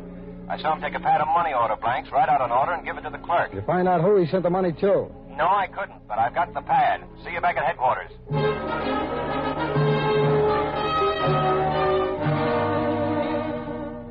Jim, I'm making progress. What happened? I used a parallel beam on the Western Union money order blanks. Did you read the indented writing? Yes. Mr. Hamilton sent the money to someone named Mr. Harvey W. Morton. Oh, who's he? I don't know, but I'm going back to the bank and examine Mr. Hamilton's canceled checks. That might give me a lead.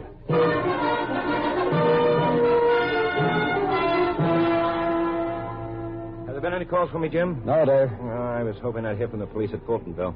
That's where the money order was sent. Did you go over Hamilton's checks? Yes. Several of them were cashed by this Harvey W. Morton. Excuse me. Hello. What's that? Fine. Yes, hold him.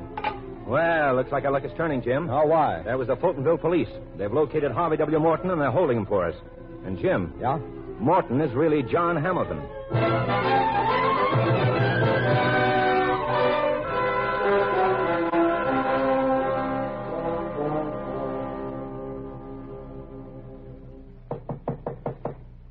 Come in. Hello, Mr. Caldwell. Hamilton. That's right. And I'm alive. Come in. You don't mind if I come along, do you, Caldwell? What's this cop doing here? He came with me. You know what I came for. No, I don't. Hamilton told me his story. What story? I told him about the night you killed that cop. I don't know what you're talking about.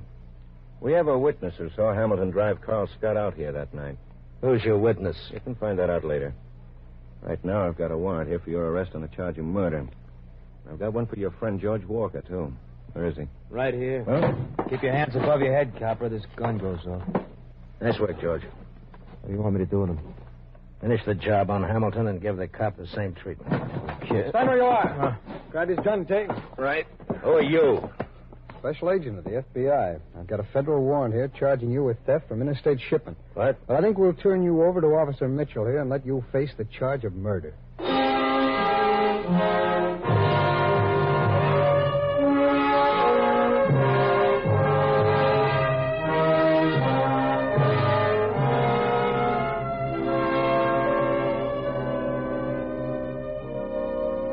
All members of the Caldwell gang were turned over to state authorities, prosecuted for murder, convicted, and executed. In the dramatization of tonight's case from the files of your FBI, you have seen the solid values received by those local policemen who go to the FBI National Academy. Values in training which enable them to solve a tremendous number of cases through the increased knowledge of science and through their own sharpened natural talents. And now, This Is Your FBI brings you a message from Washington, D.C., from the office of the Director of the Federal Bureau of Investigation, Mr. J. Edgar Hoover. Mr. Hoover's message is, and I quote, "Tonight, this official radio program of our organization has given you an insight into part of the job done by the FBI National Academy, for you have seen a local policeman use his newfound knowledge to improve his efficiency. The rest of the job is done by the local law enforcement officer when he passes along the benefits of his training to his fellow officers. As of this date, the knowledge gained by the graduates of the Academy has been made available to more than 100,000 other officers in every state in the Union. And as each succeeding class is graduated, that knowledge is spread even further.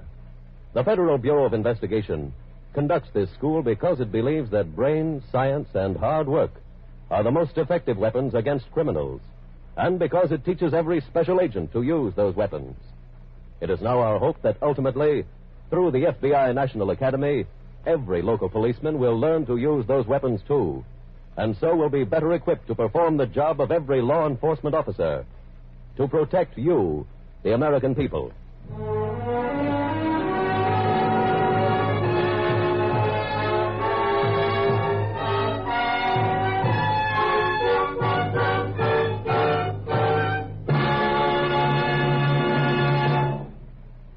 In just a moment, we will tell you about next week's exciting case from the files of your FBI. But first, let's hear briefly from an Equitable Society representative on the subject of an Equitable Education Fund. I'd like to leave this one thought with our audience, Mr. Keating. The sooner a father starts an Equitable Education Fund after his youngster's birth, the lower the monthly payment will be. So don't delay. The man whose words you have just heard speaks for 6,000 Equitable Society representatives from coast to coast, who are always ready to give you friendly help and counsel. If you do not know the name of the Equitable man in your community, send a postcard, care of this station, to the Equitable Life Assurance Society of the United States.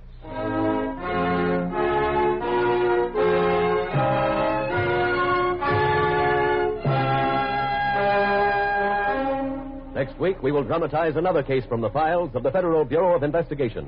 Another factual report on organized crime. Its subject, kidnapping. Its title, The Meticulous Mobster.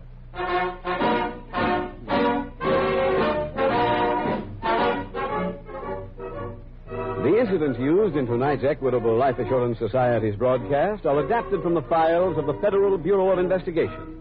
However, all names used are fictitious, and any similarity thereof to the names of persons living or dead is accidental. Tonight, the music was composed and conducted by Frederick Steiner. The author was Jerry D. Lewis. Your narrator was William Woodson, and Special Agent Taylor was played by Stacey Harris. Others in the cast were Tony Barrett, Bill Conrad, Ed Gargan, Peter Leeds, and Bill Johnstone. This Is Your FBI is a Jerry Devine production. This is Larry Keating speaking for the Equitable Life Assurance Society of the United States and the Equitable Society's representative in your community, and inviting you to tune in again next week at the same time when the Equitable Life Assurance Society will bring you another thrilling story from the files of the Federal Bureau of Investigation, The Meticulous Mobster, on This Is Your FBI. This is ABC, the American Broadcasting Company. The Thin Man was a slick piece of high-hatted sophistication based on the 1934 film, which was based on the Hammett novel of the same year. Nick Charles, the hero, was a retired private eye who just couldn't stay away from murder. He was aided and abetted by his eccentric wife, Nora. It was broadcast from July 2nd, 1941 through December 26, 1943, although not continuously, over NBC, sponsored by Woodbury, then on CBS, sponsored by Post Toasties, Maxwell House Coffee, and Sanka. In 1948, the series was revived and renamed The New Adventures of the Thin Man and was broadcast from June 22, 1948 to September 1st, 1950, again not continuously. First on NBC, sponsored by Pabst Beer, then on Mutual, sponsored by Kaiser Fraser, then finally finished up with a brief run on ABC for Heinz. Nick was played at various times by Les Damon, Les Tremaine, David Gothard, and Joseph Curtin. Nora was played by Claudia Morgan throughout the entire run. Now let's listen to the episode titled The Adventure of the Passionate Palooka from July 6, 1948.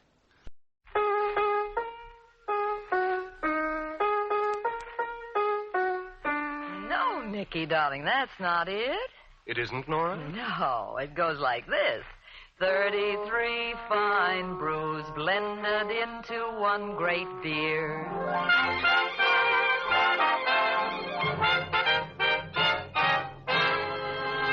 Pabst Blue Ribbon Beer presents The New Adventures of the Thin Man with Nick and Nora Charles, the happiest, merriest married couple in radio.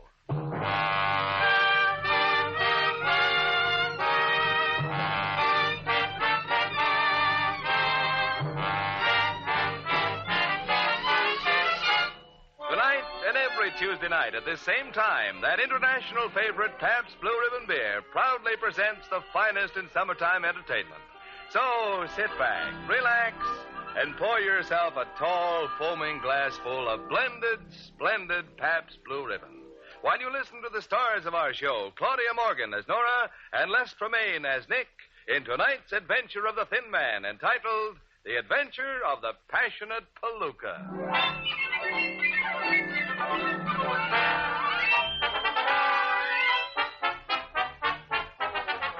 It's 1 o'clock in the morning of one of those sizzling July nights that make the average New Yorker feel like a hot dog on a griddle with mustard. We find our hero, Nick Charles, tossing restlessly in his bed and mumbling to himself. I wonder if I ought to get Nora to hit me on the head with one of my old blackjacks. Oh, no, she'd enjoy that too much. Oh, nuts. Of course, Nora is twitching away in her bed, too. And when she notices that Nick's managed to close his eyes and doze off, she mumbles sweetly to herself. He can't do that to me, the big goon. What right has he got to sleep in a night like this and leave me alone in my misery? And so, with genuine wifely devotion, she gently wakes Nick up. Nick! There's a fire! What'd you say? Fire? Yes, a fire. How? When? Where? On my sheets, and I'm cooking. Were you asleep? Yes. I thought so. Is that why you woke me? Well, you had no right to do it without telling me how. Do what? Fall asleep? Well, dear, I thought of hundreds of people diving into swimming pools. Female people? Why, yes. They were all beautiful. They all looked like you. Oh, nice. Maybe I'll think of hundreds of you jumping into a pool. Well, that's a great idea. Makes me feel cooler already. You're making your first leap. You're diving. I look like a swan, huh? You land flat on your tummy. You must be thinking of someone else, Nora. I never dive like that. Now you're under the water. What stroke am I doing? You've disappeared. Hey, wait a minute. Don't I come up? No, I can't see you. Nora, get me out of here. I'm drowning. I'm diving in after you. The crowds are applauding. Hurry, will you? I'm fishing around for you. I'm over here. I've got you. Yeah. Hey, let go. You're pulling my hair. Keep quiet. I'm rescuing you. Nora, baby, you're being carried away. You're pulling me out of bed by the hair. That's the way you rescue people, you goon. But I haven't got that much hair left. Cut it out. Let me drag you to the shore first. I'm on the floor, Nora, dear. Or is it the shore? It's the shore. Everyone is pinning medals on me and saying, what did she ever want to rescue him for? Oh, nuts. Now you've just about ruined all my chances of ever falling asleep. That's a fine thing to say to a wife who just saved your life. Who wants to sleep tonight anyway? What do you think we should do? Let's go out. Go out? Mm-hmm. At this hour? Nora, do you want me to become the kind of a bum I used to be? Mm-hmm. Just for tonight. Okay, baby. Nick the Dick prowls again.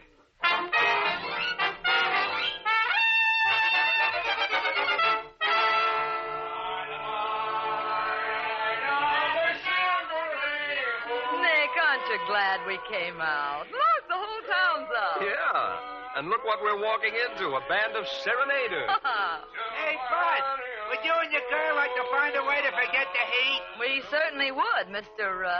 Bud. Then join the Gutter Glee Club for unmusical verses. Oh, I'd like to, but won't you get into trouble singing in front of that apartment house? For the astronomical rents they pay in that joint, they deserve a little music. Come on, Nicky, you know plenty of wrong notes. Let's sing. All right.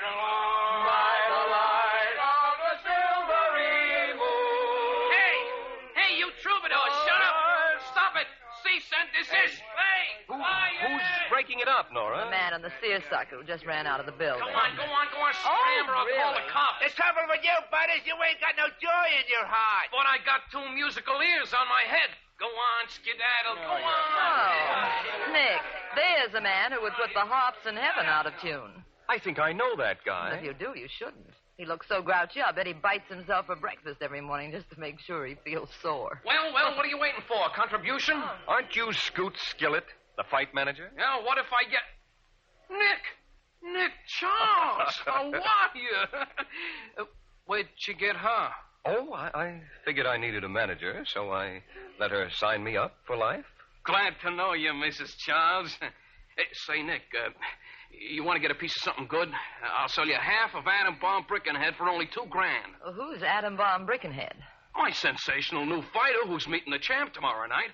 Oh. Which half of this prize fight are you selling?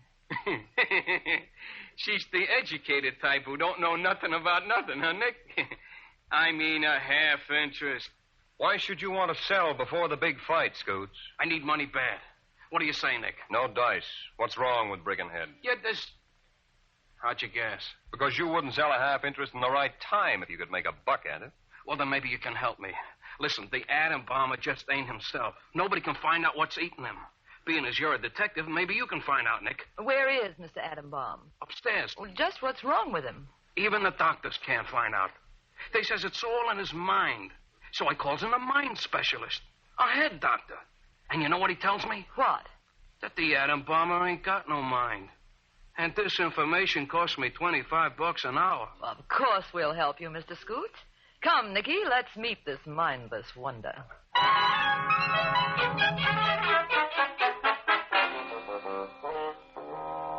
Hello, Scoot. Hello, sunshine.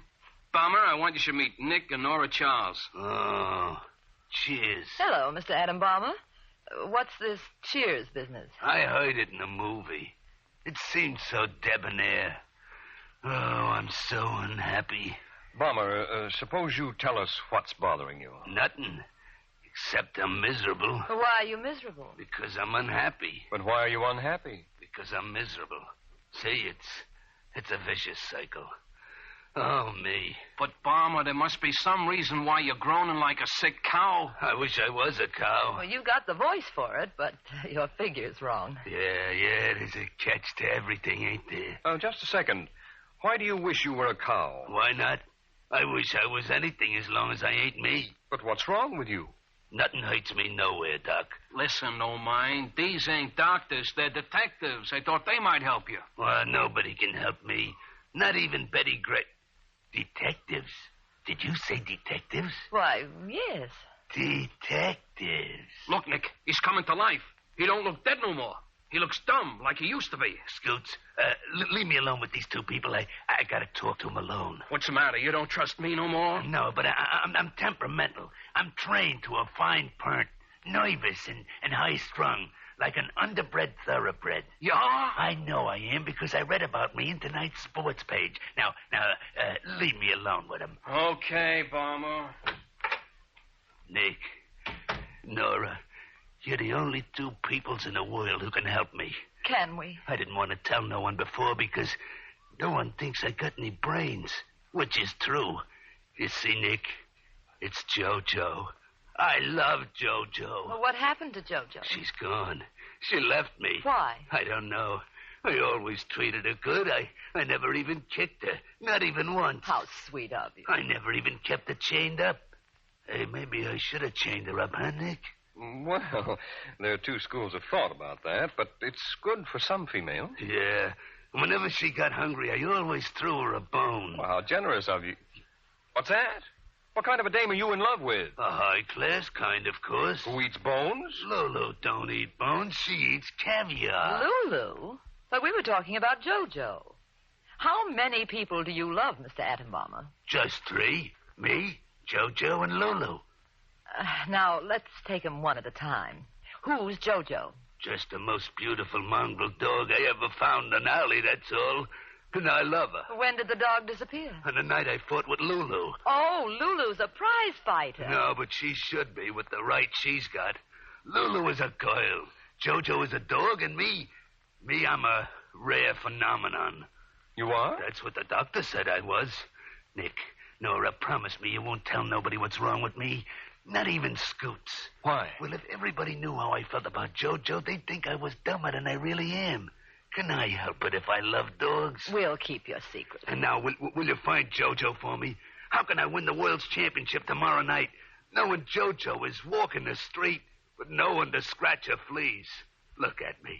Take pity on me. I'm wallowing in woe. I'm crying. We'll find your doggie, Mr. Attenbomber, before tomorrow night. Mrs. Childs, you're a dear, sweet person. Almost as sweet as JoJo.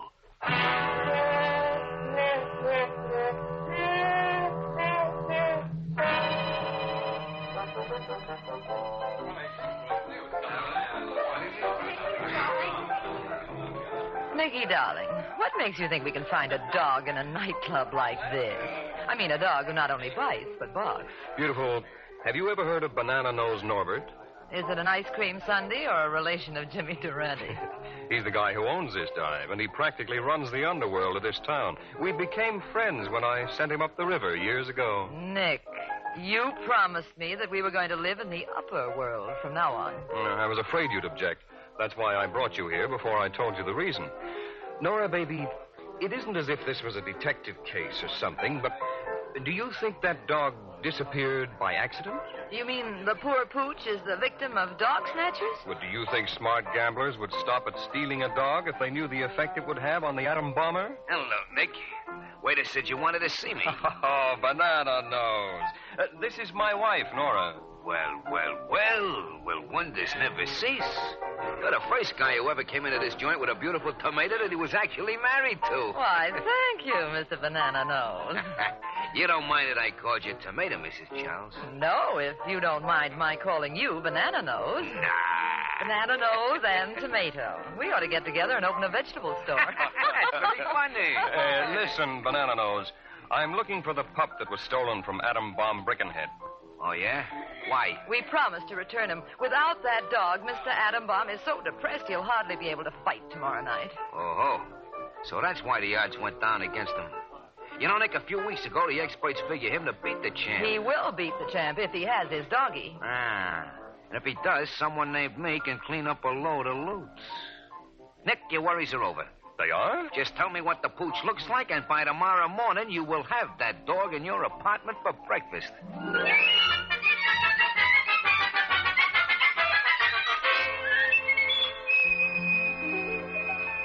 You are listening to the new adventures of the Thin Man, presented for your summertime entertainment by the makers of that international favorite, Pabst Blue Ribbon Beer. Just before our program started tonight, you heard on your radio those NBC chimes. You know, that bing, bong, bell. Now, you've probably heard that NBC musical signal 150 times or more. And every time you've heard it, bing, bong, bell, it made exactly the same sound. Well, I can't think of a better way to illustrate the uniformity of Pabst Blue Ribbon. If you enjoy a good glass of beer, you've probably ordered Pabst Blue Ribbon 150 times or more. And I'm sure you noticed every glassful was exactly alike. Not too heavy, not too light, but fresh, clean, sparkling, with the real beer flavor coming through just the way you like it. Now, how does Pabst keep it that way year after year? Well, I can sing the answer to that one, too. 33 fine brews blended into one great beer. Yes, that Pabst blending process is costly, and it takes infinite patience, but the result? Well, I'll leave it to your sense of taste. Why not order a few cans or bottles and learn why millions the world over have settled down to blended, splendid Pabst Blue Ribbon?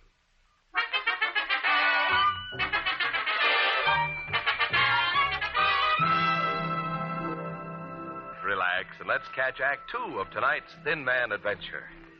Nick and Nora Charles have promised to find Jojo, the mongrel pooch whose mysterious disappearance has broken the heart of Atom Bomber Brickenhead, the heavyweight challenger who lacks a mind. It's now 11:30 in the morning, and we find our hero and heroine at breakfast. Nicky, do you know what I dreamed about last night? Dogs? Yes. How'd you find out? I dreamed about them, too. Well, darling, tonight Mr. Atom Bomb goes into the ring to battle for the championship. And he's still dogless. Well, don't worry, dear. Banana Nose Norbert won't fail us. He said he'd have the dog here for breakfast. We're having breakfast. And no dog. Oh, now, Nora, you mustn't take it so to heart. Why not? Poor Mr. Atom Bomber. Without a mind, without a dog, and with a broken heart. What's he got? Cauliflower ears, 200 pounds of solid muscle, and an appealing personality. I think Lulu's behind the whole thing. The Atom Bomber's girlfriend? Mm-hmm. But they're in love with each other. Why should she pull a mean trick like dog napping? Well, I'm in love with you, and I do mean things to you. Yeah, that's true. Why do you do them? Because I love you, Natch. Besides, they had a fight. Wait a minute. Listen. It's a dog. Unless I'm hearing things, too. There are two dogs. One's a coloratura soprano, and the other is a basso profundo. Listen, Nick. It's a full operatic ensemble. Nora, this can't be. This thing has affected our minds. We've gone pooch potty. Oh, look, one of the dogs is ringing our bell. Just a minute. Hiya, Nick. Banana Nose. I told you I'd have the dog for you. Got my boys to round up all they could find. Hey, you dog, shut up. Hey, Spike, make them dogs obey me. Don't they know who I am? Come in, Banana. Let the dogs rest in the hall. Hello, Mrs. Charles. The Banana Nose never fails. I got the pooch, I think. So I heard. What made you do this? Oh, I ain't no dope. With these low odds on the Atom Bomber, there's going to be plenty in it for old Banana Nose when we find the doggy and the Atom Bomber wins the fight. Yeah, I see your angle. But, Banana Nose, I thought you'd figured some gambler took the pooch. I checked on that angle. The hound was not hijacked. So I figured he was on the loose, since the Dog Society didn't pick him up. It isn't a him dog. It's a her. A tomato? Mm-hmm. Jojo is a female. Well, I'll be doggone. I forget there was two kinds. I told them to pick up all the black and white mongrels they could find, no matter what kind of personalities they had. Yeah, well, we'll bring the dogs in, and I'll have the Atom Bomber come down and see if he can identify one of them. Are you going to bring that mob of mongrels in here, Nicky? Well, what can we do, Nora? We've got to be good hosts. Well, you can stay here with them, Nick. I know what I'm going to do. Where are you going, Nora? To investigate my own angle on this dog napping, I'll call you up, darling. I'll sneak out the back way. Goodbye. Nora! Well, Nick, shall I bring him in? I guess so. Okay, you mugs, send in all the girl dogs.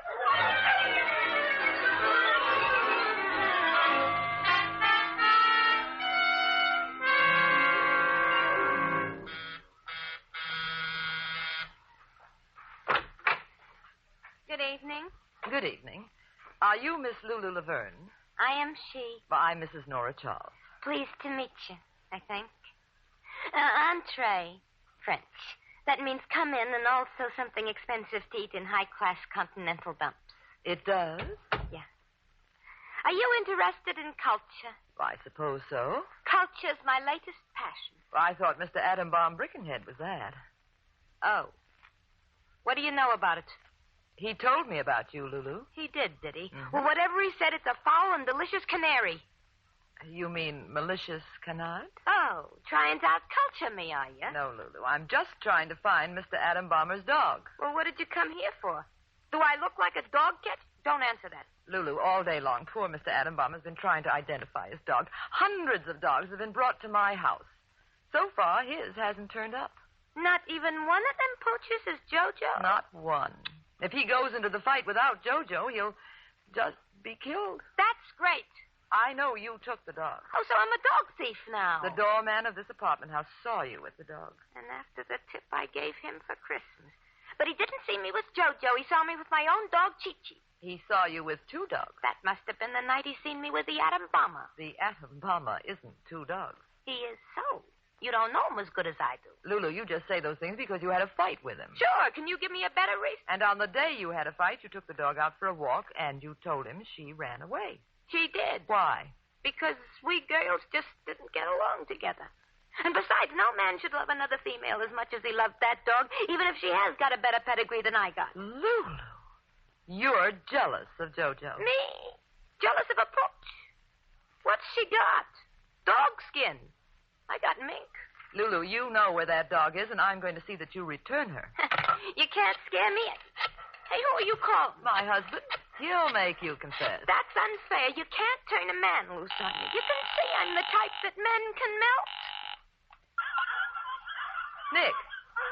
Good heavens, who answered the phone? Nick! Hello, Nora, baby. I thought the dogs answered the phone for a moment. Well, they've done everything but that. Banana Nose and his boys keep bringing them in by the dozens. Hey, get down. Have you found Jojo among them? No. The atom bomber's here. He's dazed from the dogs and scared to go into the ring. Hey, don't fight. Nick, come up here to Lulu's place right away. I'm sure she's got the dog. Okay, Lulu's place. Wait a minute. The atom bomber's got to rush to the fight now. Hey, Bomber, you want to say something to your girl, Lulu? Yeah. Hello, Lulu. I love you, Lulu. I'm glad to hear it, Mr. Bomber. But this is Nora. Lulu, come here and say something nice to him. He's got to rush to the fight now. Encourage him. I sure will. Hello. Bomber? Lulu, I'm so miserable. Good. And my best wish is that the champ should mighty in the first round. Lulu, what a wish. What are you complaining about? If you're croaking round one, you won't have to finish the fight. Goodbye.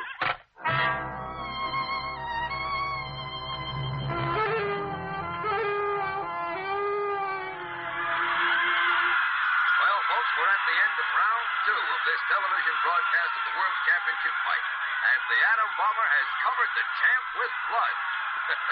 That is, the atom bomber's blood.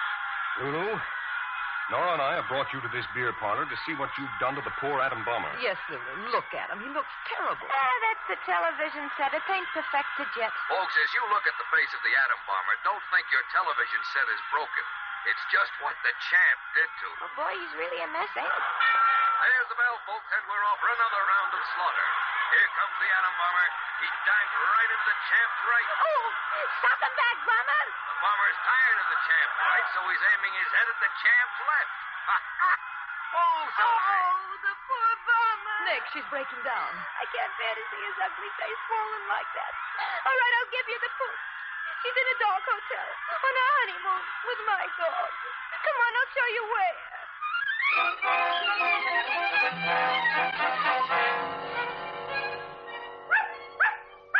Here's Jojo. Thanks, Doc. Nick and Nora, can we still get to the fight on time? Yes, Lulu. Scoots has some ringside seats for us, right near the atom bomber's corner. So this is Jojo. How do you like being a bride, Jojo? Come on, you 3 gushing girls. We've got to rush.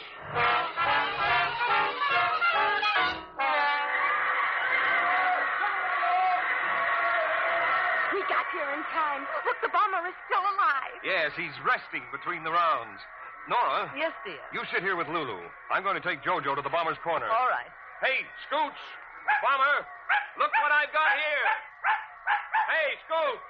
Nick, don't bother me. We're trying to keep him conscious. I've got something that'll make him win the fight. Look, Nick, I ain't got time. This boy of mine needs everything but a blood transfusion. Scoots, I'll buy that half interest in your boy for $2,000. Sold. I'll sell you the half above the waist. That's completely dead wood. It's a deal. Now let me talk to my half of my boy. Okay, here. Bomber, look what I've got under my arm. Jojo.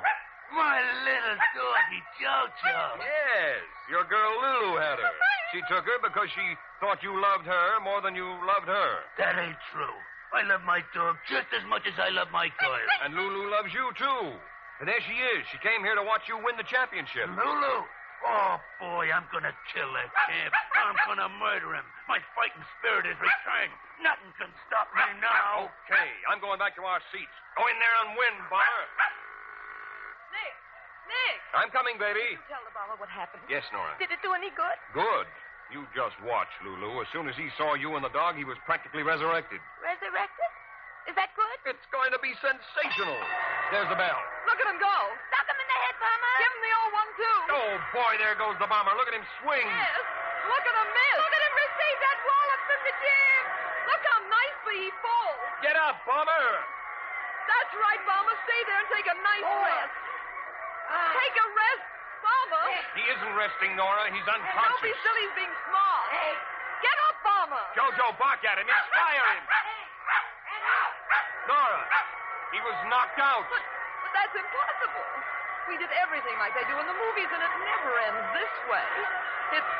It's a foul. Foul!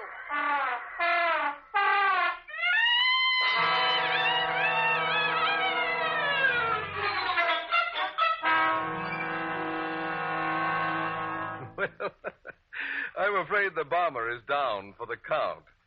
Now, if Nicky and Nora are smart, they'll go on home and have themselves a cold, refreshing bottle of that blended, splendid Pabst Blue Ribbon. The beer with the fresh, clean, sparkling flavor. You know, Pabst Blue Ribbon is quite a home favorite with happily married couples. Just to mention a few, there's Mr. and Mrs. Gregory Peck, Mr. and Mrs. Bob Hope, Mr. and Mrs. Lawrence Melchior, and Miss Gladys Swarthout and her husband, Mr. Frank Chapman.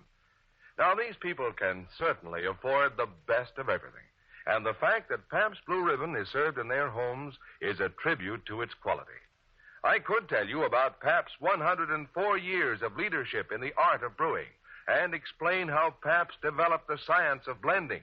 Yes, blending 33 fine brews to keep the same identical Blue Ribbon flavor and quality in bottle after bottle, year after year. But I'd rather you'd simply taste it yourself. By tasting, by comparing, you'll understand why millions the world over have settled down to blended, splendid Pabst Blue Ribbon.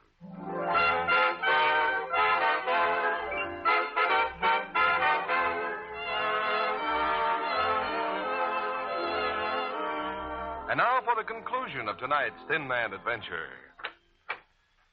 Hello, Nicky, darling. Where have you been? To see Scoots and pay him for my half of the bomber. Oh. How is he? Very happy. He wishes there were more people like me in the world and less fighters like the bomber. Well, that's not nice. The bomber really tried hard. Yeah, I know. The bomber says he would have won the fight if the champ didn't get in his way so much. I know. But is it Mr. Bomber's fault if there was another man in the ring? Anyway, I'm glad to hear he's going to marry Lulu. When'd you find that out? Oh, Lulu phoned a few minutes ago. Well, that's one match I hope he'll win. Nora. Hmm? Nora, darling, what are you knitting there? Can't you guess? Why, it looks like a little garment. Nora, don't tell me. Yes, it's true. Jojo's going to have puppies. Well, then congratulate me. Why? After what I went through with that dog, I practically feel like a father. Looks like another hot night tonight. And if we can't sleep, I know just what to do now. Huh? Go out again? No, we'll get into too much trouble that way. We'll each have a glass of ice-cold Pabst Blue Ribbon beer, and then I'll do this.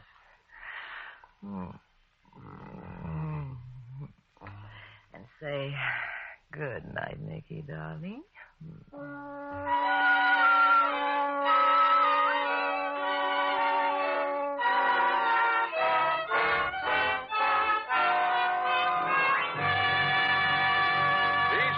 Next Tuesday night when Pabst Blue Ribbon Beer brings you another happy, exciting Thin Man adventure with Les Tremaine and Claudia Morgan. Next week, the adventure of the haunted hams, when Nick and Nora go to the country and discover that livestock aren't the only stock in barns during the summer. The Adventures of the Thin Man is brought to you by the Pabst Brewing Company of Milwaukee, Wisconsin, Newark, New Jersey, and Peoria, Illinois. And this is Ed Hurley saying good night with the best wishes of Pabst Blue Ribbon dealers from coast to coast.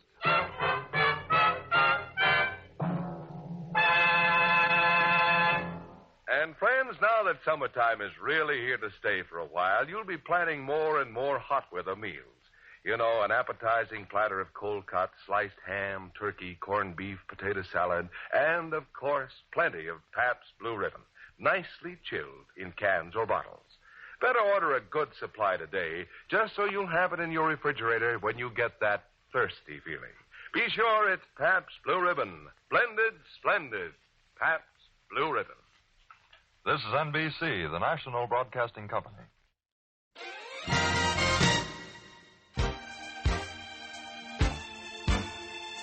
Well, that concludes my presentation for this evening. I hope you've all enjoyed it and enjoyed the rest of the evening, and we'll see you back here next time.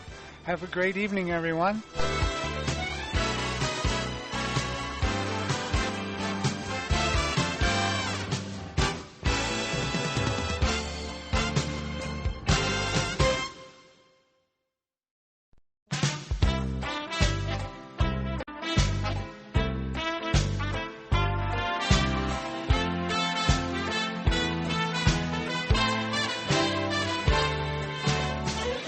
Hi, everybody. Are you ready to take a stroll down memory lane?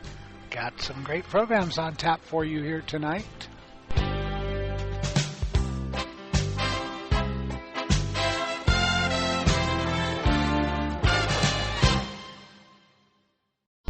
Tonight, we'll resume our stroll down memory lane and continue our Crime Fighters series with Dragnet. Dragnet was broadcast over NBC from June 3, 1949 to February 26, 1957. The series was first sponsored by Fatima Cigarettes and then by Chesterfield.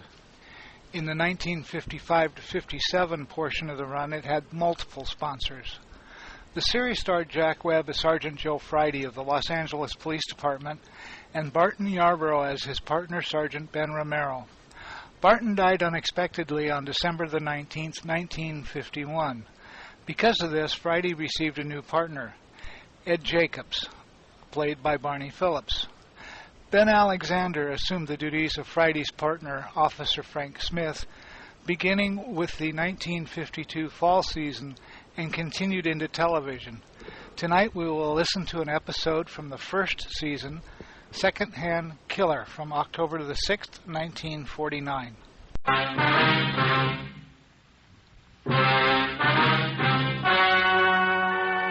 Ladies and gentlemen, the story you are about to hear is true.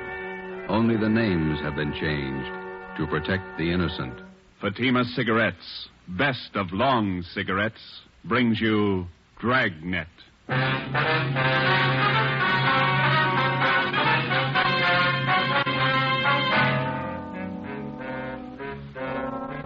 You're a detective sergeant. You're assigned to homicide detail. A vicious killer has taken the life of a 62-year-old woman. Suspicion points in only one direction. The murderer was heartless, cold-blooded. Your job, get him. If you want a long cigarette, smoke the best of long cigarettes. Smoke Fatima. It's the long cigarette that contains an essential ingredient of all the very popular cigarettes, Turkish tobacco. That's why you see the Turkey symbols on the attractive golden yellow Fatima package. That's why Fatima has a much different, much better flavor and aroma than any other long cigarette. That's why Fatima doubles and redoubles its smokers. Yes, if you want a long cigarette, smoke the best of long cigarettes. Smoke Fatima. Dragnet, the documented drama of an actual crime. For the next 30 minutes, in cooperation with the Los Angeles Police Department, you will travel step by step on the side of the law through an actual case from official police files. From beginning to end, from crime to punishment, Dragnet is the story of your police force in action. It was Saturday, November 5th. It was foggy in Los Angeles. We were working the day watch out of homicide. My partner's Ben Romero. The boss is Ed Backstrand, chief of detectives. My name's Friday. It was 3:35 p.m. when I got to room 42. Homicide.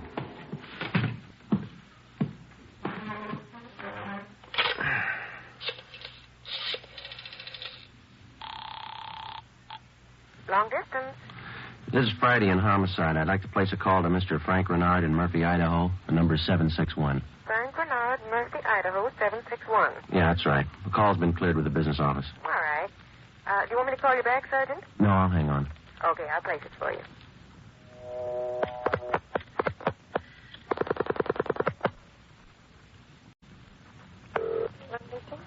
Long distance, Mr. Frank Renard, Murphy, Idaho. Murphy, 761. Thank you. Your number, please. Charge call to Madison, 7961. Thank you. The time and charges when the call's completed, operator. Read, operator. Ready to put a man out? Yes, Murphy, Idaho, routing and person rate.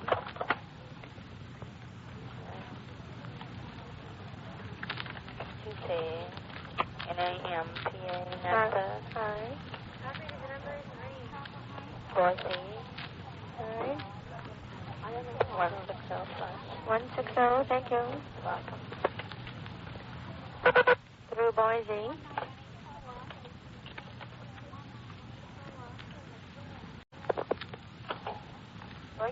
I'm calling Napa.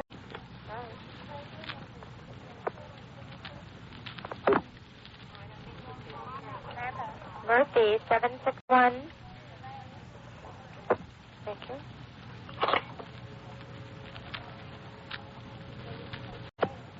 Keep ringing, 761. They're ringing the number, Sergeant. Okay, thanks.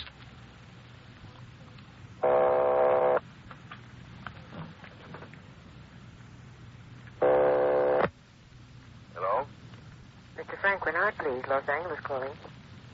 Who do you want? Mr. Frank Renard, please. Los Angeles calling. I'm Frank Renard. Go ahead, please. All right, Sergeant, go ahead. Hello? Hello? Hello, Frank Renard? Yeah, who's this? This is Sergeant Friday, Los Angeles Police Department. We've got an urgent message for you. For me? Well, what's the matter? Your wife, Dolores, asked me to call you. Something's happened to your mother. What do you mean? What's happened? I better let your wife tell you. She wants you back in Los Angeles right away. Look, what's this all about? I can't leave my job now. You better come. Your mother's been murdered.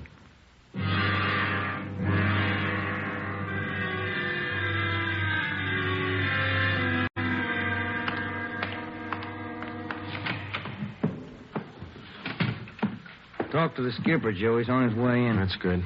Did you call my husband? Did you? He's flying down from Idaho tonight. Be here in the morning. You tell him about me? The trouble I'm in? I told him his mother was murdered. That's all I told him, Mrs. Renard. What am I going to say to Frank? He always sided in with his mother. He'll never believe me. What can I tell him? Jory can give you more trouble than your husband can. What you going to tell them? Are you stupid or something? How many times do I have to say it? I didn't kill her. I didn't kill her. It's a small room, Ms. Renard. We can hear you. Sit down, please. I won't sit down. You're not pinning this on me because I didn't do it. Anybody could have killed the old hag, but I didn't. Will you sit down, please? I don't have to take this. I'm no tramp. Keeping me in here, asking me questions. I told you all I know. Look, you're in a bad spot. I hope you realize that. I didn't kill her. Ms. Renard, how long have you and your mother-in-law been living together in the house on Chavez Road? Since Frank took the job up in Idaho. About 6 months. He said it'd be better for me while he was away living with her. Your neighbors told us you didn't get along very well with your mother-in-law. That's right, I didn't. She hated me, I hated her. You used to fight with her, is that right? You hit her. Only a couple of times. She called me dirty names. I hit her. She pulled me by the hair. And I hated her like everything. And I didn't kill her. Once more, Ms. Renard, would you mind telling us how you spent your time since early this morning, where you went, what you did, everything? I told you already everything. Will you tell us again, please? I got up about 9:15. I had a cup of coffee and then I got dressed. The old lady was on the back porch doing the washing. What did your mother-in-law do for a living? I told you. She took in washing. After I got dressed, I left the house. About 10 minutes after 9, I went downtown to the dentist. He filled a tooth for me. This one here, you can ask him. What time did you leave the dentist's office? About 10:15. Maybe 20 after. You can ask him. What'd you do after that? I walked around window shopping. Did you buy anything? Talk to anybody? I told you no. What time did you get home? 12:30. I went in the bedroom. The old lady was on the floor. Blood all over. I felt her heart. It wasn't beating. Is that when you got the blood on your dress? Yeah. Now, that's all I'm going to say.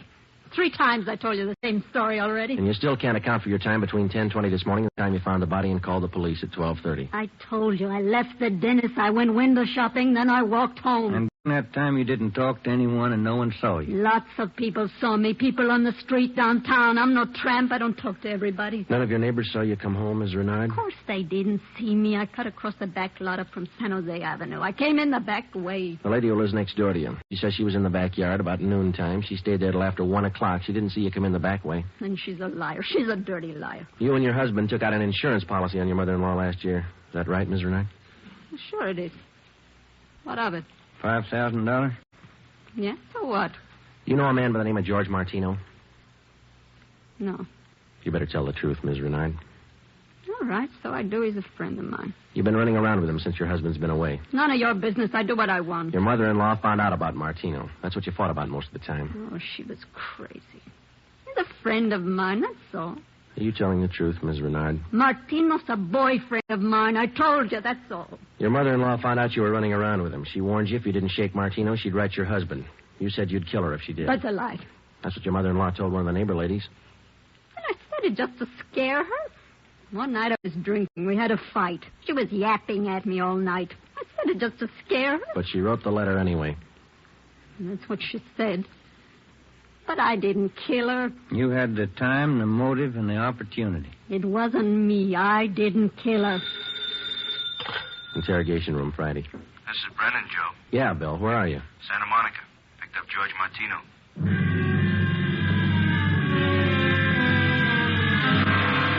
Ben and I drove Mrs. Renard to Lincoln Heights Jail, 5th floor, and had her booked on suspicion of 187 PC. When we checked back in at the office, Brennan and Wiseman, the other 2 men on the case with Ben and I, were questioning George Martino in the interrogation room. Ben and I stood by.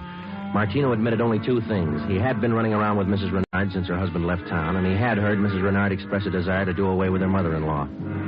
After the questioning of Martino, Sergeant Brennan, Ben and I met with Chief Ed Baxter. It was 5:15 p.m. You got everything but the murder weapon, huh? That and Mrs. Renard's confession. She ought to come through, huh, Joe? I don't know.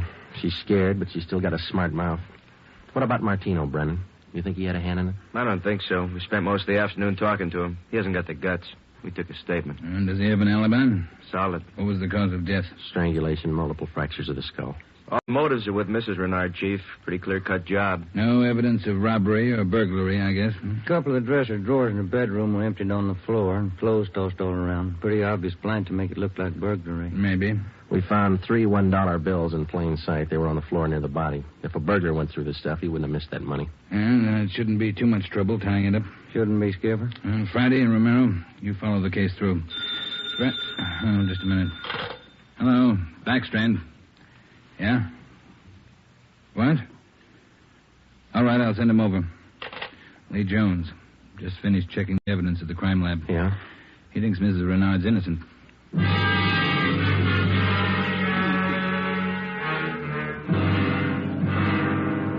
There they are, fellas. Facts don't lie. But she had every reason in the world to kill the old lady. In my book, she couldn't have killed her. All right, let's have it, Lee. How does the evidence add up? That's just it, Joe. It doesn't. Take a look. The dress Mrs. Renard was wearing when she found the body. That's it. Blood smears near the hem. 2 smears, that's all. Now, if she murdered her mother-in-law, there should be more blood on this dress. It shouldn't be smeared. How do you mean? First of all, the manner in which the old lady was killed. Head was battered in. Must have bled profusely. No question about that. All right, go ahead. Whoever murdered the old lady must have stains all over their clothes. Here's the important part. Because of the nature of the wound, it would have stained in drops, not smears. Well, how can you tell the difference? Maybe these are drop stains on her desk. They're not. I checked them with a microscope. Only the higher ribs of the cloth are stained. The smears, nothing else. But a drop forms its own definite drop pattern and permeates the cloth, soaks in. No signs of that on her dress. Not a one. Now, here's the silk scarf the old lady was strangled with. Yeah? Here's what I found in the knot tied in the scarf. A blonde hair, wavy. Old lady had dark hair. So does Miss Renard. So does her boyfriend. That's what I mean. This blonde hair is one of 2 things that didn't belong at that murder scene. What else you got? This here. What is it, Lee? Small piece of plastic. Well, a gun butt, I'd say. See here? Crisscross surface, then a little smooth area here. Yeah. The killer could have hit the old lady with the butt of a gun. And a piece of the stock could have chipped off like this, huh? Miss Renard doesn't own a gun. Neither did her mother-in-law. Where does that leave us? I don't know, Joe. There's the stuff. You can't disregard it. Maybe you can explain it. Yeah. How? Well, first prove this dress isn't the one Mrs. Renard was wearing this morning. Then find the dress she did wear. And we know she wore this when the dentist identified it, and so did two of the neighbors. That's what I mean. The dress is too clean, doesn't belong. Yeah. And this blonde hair, this piece of gun butt, they don't belong either. Well, and you think she's innocent? You're looking at the evidence. What do you think? 6 p.m. Saturday, November 5th. Ben and I went back to the office and met with Brennan, Wiseman, and Ed Backstrand. The open and shut case against Mrs. Renard was up in the air, but we still weren't sure that she was innocent of the murder of her mother-in-law. Ben and I drove to the Lincoln Heights jail and interviewed the suspect again. She agreed to submit to a lie detector test. We drove back to the office, contacted Sergeant Berger, the department's polygraph man, and set up a special test for the following day. The next morning, we met with Berger and formulated a list of key questions, and then we picked up Mrs. Renard and brought her to the third floor of the old city jail building, the polygraph room. At 10:33 a.m., the test got underway. As usual, Sergeant Berger conducted the interview alone. Backstrand, Ben, and I waited outside. Well, how about Mrs. Renard's husband? Get in town yet? He's due in around noon, Skipper. Got a smoke? Here are you.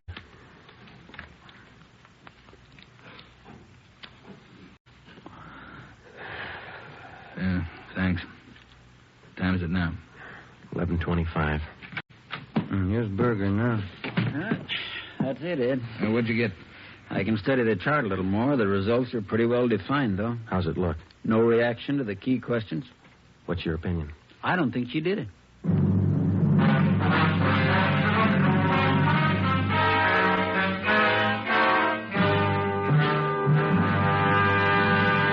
You are listening to Dragnet, authentic stories of your police force in action.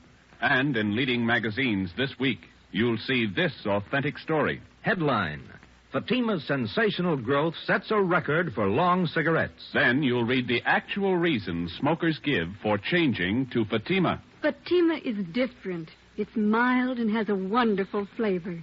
Fatima's best. These are the words of Miss Pamela Bookman of New York, where Fatima has increased its smokers 132%. Fatima tastes much better than any other long cigarette. It's the best. Says Mr. James S. Winterhalter of Detroit, where Fatima smokers have increased 348%. I like the flavor, and Fatima is mild. It's the best long cigarette. That's the statement of Mrs. Mary C. Werdeman of Los Angeles, where Fatima has increased its smokers 545%. Yes, more and more long cigarette smokers every day agree. A change to Fatima is a change to the best. Enjoy Fatima yourself. Best of long cigarettes.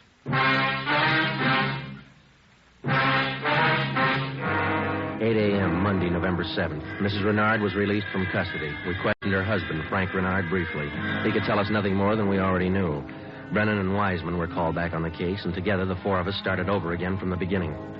We had a dead body, 2 pieces of physical evidence to work with, no idea how to fit them together, and no suspects. We went back to the Chavez Road neighborhood where the murdered woman lived and started pushing doorbells.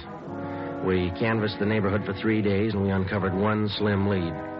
He was selling magazines, officer. Went door to door, right up the street here. Young fellow. Could you describe the man for us, please? Nothing to talk about.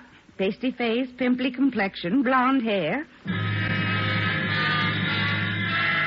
5:30 p.m. Wednesday, November the 9th. Ben and I met with Brennan and Wiseman in Ed Backstrand's office to compare notes. Together, we had more than a dozen reports of the magazine salesman's presence in the neighborhood just prior to the murder of Mrs. Renard's mother-in-law. The various descriptions of the man which we obtained from the people in the neighborhood tallied closely. About 6 feet, 170 pounds, pimply complexion, blonde hair, fast talker. About 25 years old. As far as we know, Skipper, he was the only stranger in the neighborhood last Saturday morning. Only one that people remember, anyway. How close did you trace him to the Renard house? You got your list there, Brennan? Yeah. There you are. Thanks. Let's see. Well, he picked up his tracks down on Floresta Street, sold a couple of descriptions there. Then he headed up Landers Avenue onto Chavez Road. Yeah. The Renards live at 2280 Chavez Road. That salesman talked to the woman at 2274 Chavez. That's 3 doors away from the Renards. When was he seen there? Well, let me see. Where is that, Brennan? Oh, on the 15-7 sheet, Joe. Didn't have enough room on the report. Oh, yeah, here it is. Mrs. John Rico, 2274 Chavez. The guy was there about 11:45 Saturday morning. Well, that puts him in the running. First time he ever showed in that neighborhood? First time, Skipper. Fresh kid, not a very good salesman. Here's the name of the company he's working for, the Harrison News Distributors. You check with them? Well, they're closed for the night. We'll call them the first thing tomorrow. Good. Here's something else for you. I had a call from Frank Renard this afternoon. What'd he have to say? Seems in the excitement just after the murder, Mrs. Renard overlooked a couple of things. What's that? Well, they're missing a yellow table model radio. It was in the bedroom where the old lady was killed. Well, that ties in with a robbery motive, huh? And they're missing a ring, too. Belonged to Mrs. Renard. Topaz ring. Supposed to be worth a little money. But she didn't notice it was gone until today. That's right. You got the serial number on the radio? Yeah, right here. Yeah, let's see. Yeah, Brennan, here we are. It's an Emerson model 511 180,000 277-609. A lot of small radios in town. There's only one with that serial number on it. Track it down. A complete description of the Topaz ring and the serial numbers and description of the yellow table model radio were sent to the pawn shop detail. The information was then placed on the stolen property list and relayed to every pawn shop operator in the city. The next morning, Ben and I interviewed the manager of the Harrison News Distributing Company. There, the suspect had given his name as Sam Bricker. We checked out his home address. Turned out to be a gas station in North Hollywood. We took the suspect's job application blank with a specimen of his handwriting, and then we drove back to the office. Sam Bricker. We were unable to get a make on the name from the Record Bureau. We checked the cards on every known criminal who was cataloged in the oddity files having a pimply complexion. None of them matched. That night, we got out an APB and a radiogram. The suspect's trail led from one salesman's job to the next.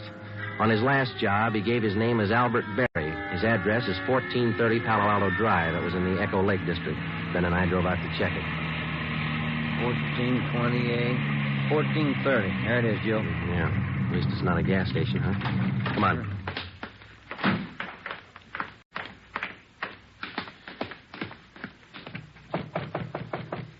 Tiresome, huh? Yeah, I could stand a change. Yes, what is it? We're looking for an Albert Berry, ma'am. Does he live here? Mr. Berry, I'm sorry. He and his wife moved 4 days ago. We identified ourselves as police officers and had the landlady, a Mrs. Catherine Hoffman, show us the apartment which Berry and his wife had occupied. It was still vacant. In one of the closets in the apartment, we found a cheap overnight bag. The lock on it was broken and one of the seams had ripped. I forgot about that old bag, and Mr. Berry told me I could throw it away. Take a look. I'm in. Yeah. How long has Berry been married? Do you know, Mrs. Hoffman? No, I don't. But the way they acted, lovey-dovey all the time, I don't think they've been together long. Hey, Joe. Look, some kind of an identification tag. Yeah, let me see. It's up here. It's a tool disc, it looks like, doesn't it? Jameson Larrabee, Pittsburgh, Pennsylvania. You're not after Mr. Berry, are you, officer? Yes, ma'am, we are. Did he leave a forwarding address? I wish he did. I'm holding 3 letters for Mrs. Berry in my apartment right now. May we see them, please? Certainly. Would you step this way, please? My apartment's just across the hall. Yes, ma'am. Would you like a bottle of beer or something? No, ma'am, thanks. Let's see. I thought I put... Yes, here they are. 3 of them, Sergeant. From her folks, I think. Mrs. Berry's from Fresno. Oh, that's good. You want to copy down this return address, ma'am? Yeah, go ahead. Okay. That's C.K. Ulrich, U-L-R-I-C-K. 525 North Lamona, Fresno. Yeah, I got it. There you are, Miss Hoffman. By the way, did the Berry say they'd call for their mail? Mrs. Berry did. That's why I'm holding on to it. All right. Just one more question. Do you remember if Mr. and Mrs. Berry had a radio? Yes, they did. A small one. Do you remember what brand it was? No, I don't. It had a yellow case. That's all I remember. Before we left, we called Ed Backstrand, and he had an immediate stakeout placed at the apartment house in case the Berrys returned to pick up their mail. Ben and I went back to the office and placed a call to the Pittsburgh Police Department. We gave them the description and the number of the tool disc which we'd found in Berry's old suitcase. They said they'd check with the Jameson Larrabee Company in the morning, and then they'd call us back. That night, Ben and I drove to Fresno and checked in at the police station up there. 2 officers were assigned to stake out the Ulrich home.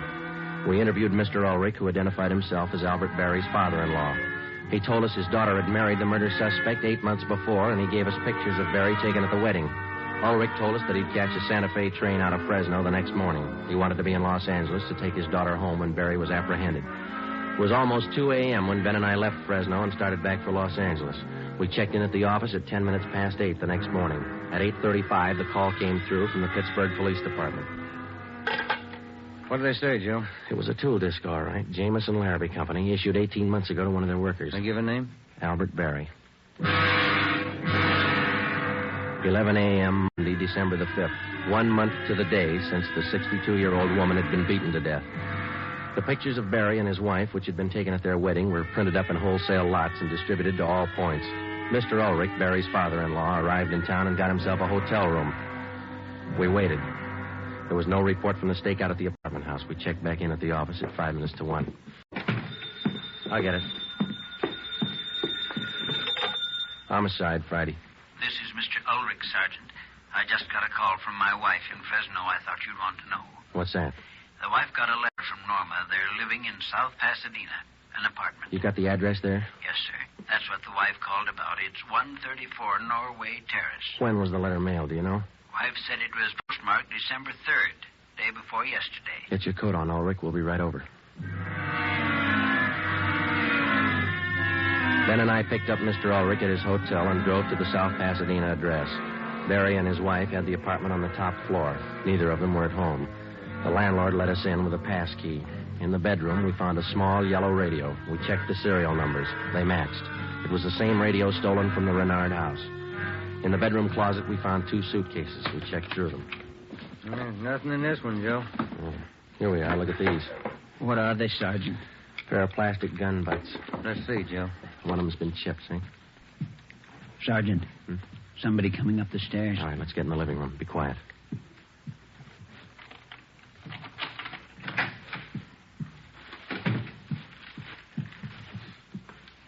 Dad, what are you doing here? Who are these men? Police, Norma. They want Albert. He killed a woman. Dad. It's all right, Norma. It'll be all right. Did you know your husband killed a woman, Miss Berry? He just told me last Saturday. We've been running away for a month now. Moving all the time. I wanted to know why. So he told me. He said I was in it as much as he was. And I'm tired of running. Why did he kill her? Did he tell you that? He said he broke in the house. He didn't know anyone was home. The old woman was in the bedroom. She started to cry out. He had a gun. He hit her with it. Where's your husband now? I don't know. He said he'd come home for dinner. About 5. I bought the groceries. What time you got, Ben? 3:30. That ring you're wearing, Miss Berry. Husband give you that? Yes, why? What kind of a stone is that? Topaz. Bert gave it to me. Why? Nothing. We'll wait. 5 o'clock came and went. Berry failed to show. 5:30. Ulrich started to get nervous. 6 o'clock. 6:30. No sign of Berry. I went to the window and kept an eye on the street below. At 6:45, a light green Nash sedan pulled to a stop in front of the apartment house. A man got out and went into the main floor entrance. Bert. I'll let him in. All right. How long have you had the new car? A couple of days. Bert got it credit. What do you want me to do now? Does he have a key to the apartment here? He lost it. Okay, when he rings, let him in. Just act natural. Ben? Yeah. You cover me. I'll get the cuffs on him. Right.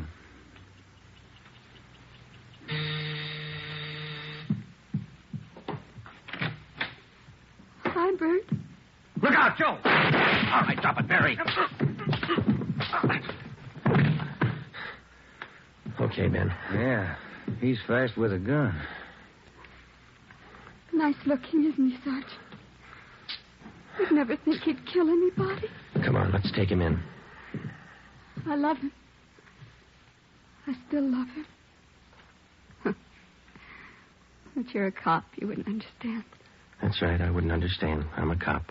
The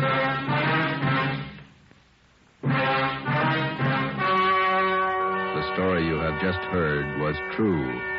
Only the names were changed. to protect the innocent.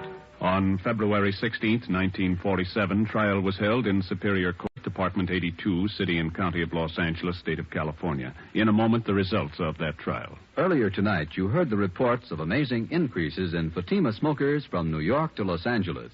Yes, all over the country, Fatima is doubling and redoubling its sales. And here's reason one. Fatima is the long cigarette that contains an essential ingredient of all the very popular cigarettes, Turkish tobacco. Reason two. Fatima has a much different, much better flavor and aroma than any other long cigarette. Reason three. To millions of smokers, the name Fatima has always stood for the best in cigarette quality. Smoke Fatima, the best of all long cigarettes.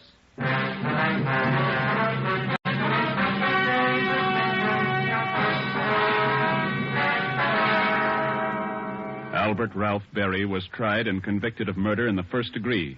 His wife, Norma Berry, was found innocent of the charge that she harbored a criminal. She was returned home with her father. Berry was executed in the lethal gas chamber at the state penitentiary.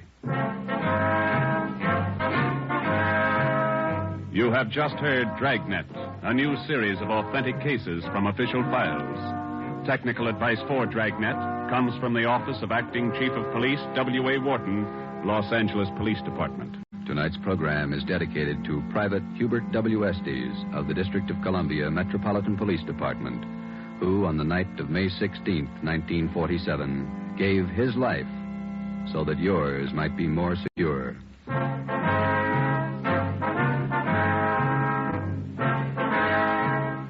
Fatima Cigarettes, best of long cigarettes, has brought you Dragnet, portion transcribed from Los Angeles. Be sure to hear songs by Morton Downey tonight on NBC.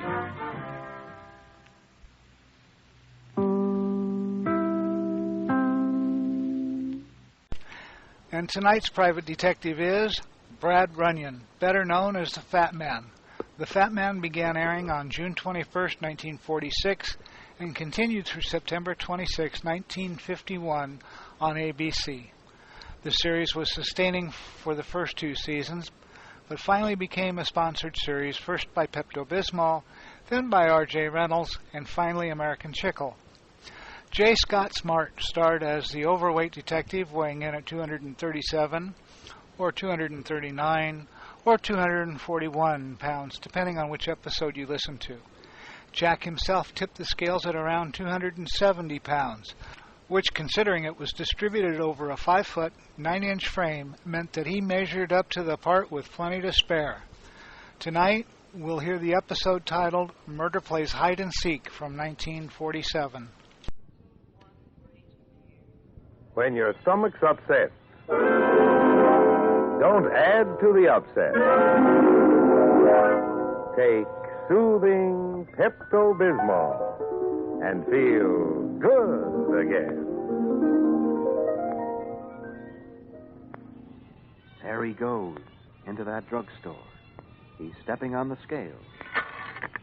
Weight, 237 pounds. Fortune, danger. Who is it?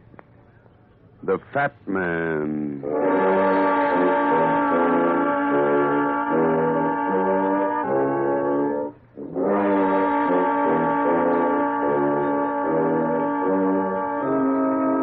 The Norwich Pharmaceutical Company, makers of Pepto-Bismol, Unguentine, and other fine drug products, brings you the adventures of Dashiell Hammett's fascinating and exciting character, the Fat Man, a fast-moving criminologist who tips the scales at 237 pounds. Tonight's adventure, starring J. Scott Smart in Murder Plays Hide and Seek. And now, from New York, Pepto-Bismol brings you the Fat Man.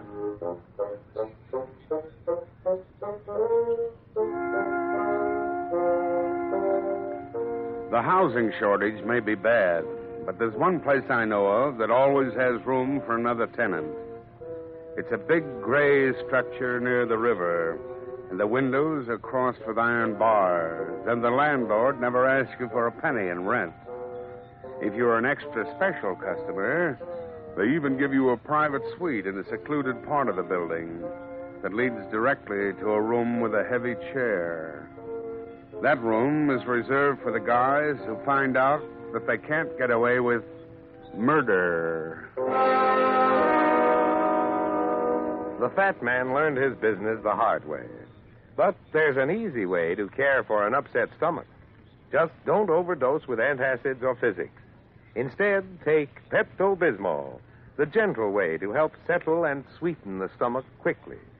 Pepto-Bismol calms and quiets the disturbance by spreading a soothing protective coating on irritated stomach and intestinal walls. You begin to lose that queasy, uneasy feeling right away. The next time careless eating or overindulgence gives you acid stomach, nervous indigestion, or heartburn, you'll get quick relief if you remember this. When your stomach's upset, don't add to the upset. Take soothing Pepto-Bismol and feel good again. Now, the fat man in Murder Plays Hide and Seek.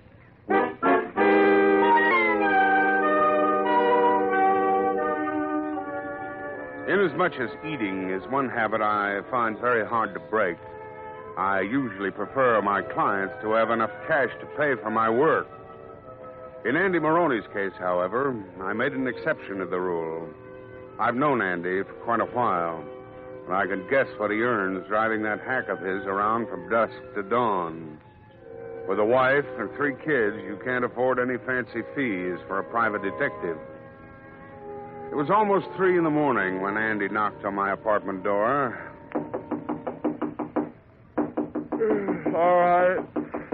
All right. Keep your shirt on. I'm coming.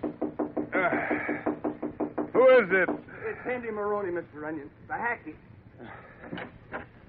Well, what's on your mind, Andy? I didn't do it. I swear I didn't do it. You gotta help me, see? Now, take it easy, Andy. I thought he was drunk when she asked me to take him home. I had nothing to do with it, Mr. Onion, so help me. Now, will you calm down long enough to make some sense? I'm talking about the stiff. The guy who was croaked. What guy? Where is he? Downstairs, in the back of my cab. For the love of Mike, will you hurry?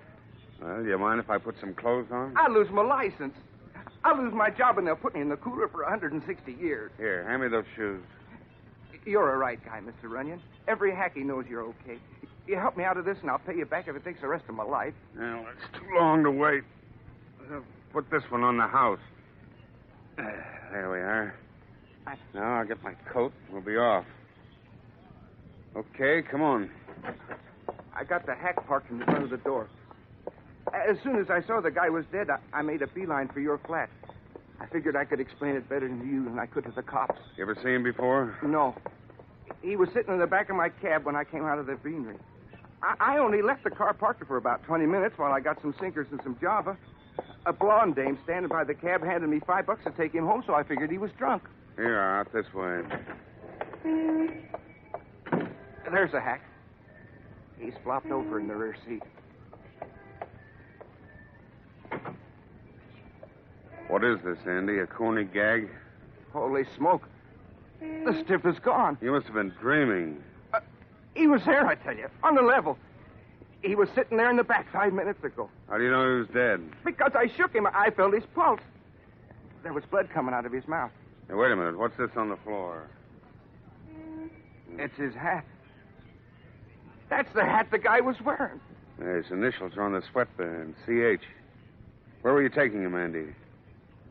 Did this blonde give you his address? Yeah, but it turned out to be a phony. That's when I found out he was dead. I thought he'd passed out, and I tried to shake him into giving me his right house number. Would you recognize the woman if you saw her again? In a minute. She was a tall job, easy on the eyes. She was standing on the sidewalk next to my hack, wearing an evening gown. You mean without a coat in this weather? Well, come to think of it, she didn't have a coat. Come on. Get into this jalopy and let's get started. Where are we going? Back to the corner where you met your customer.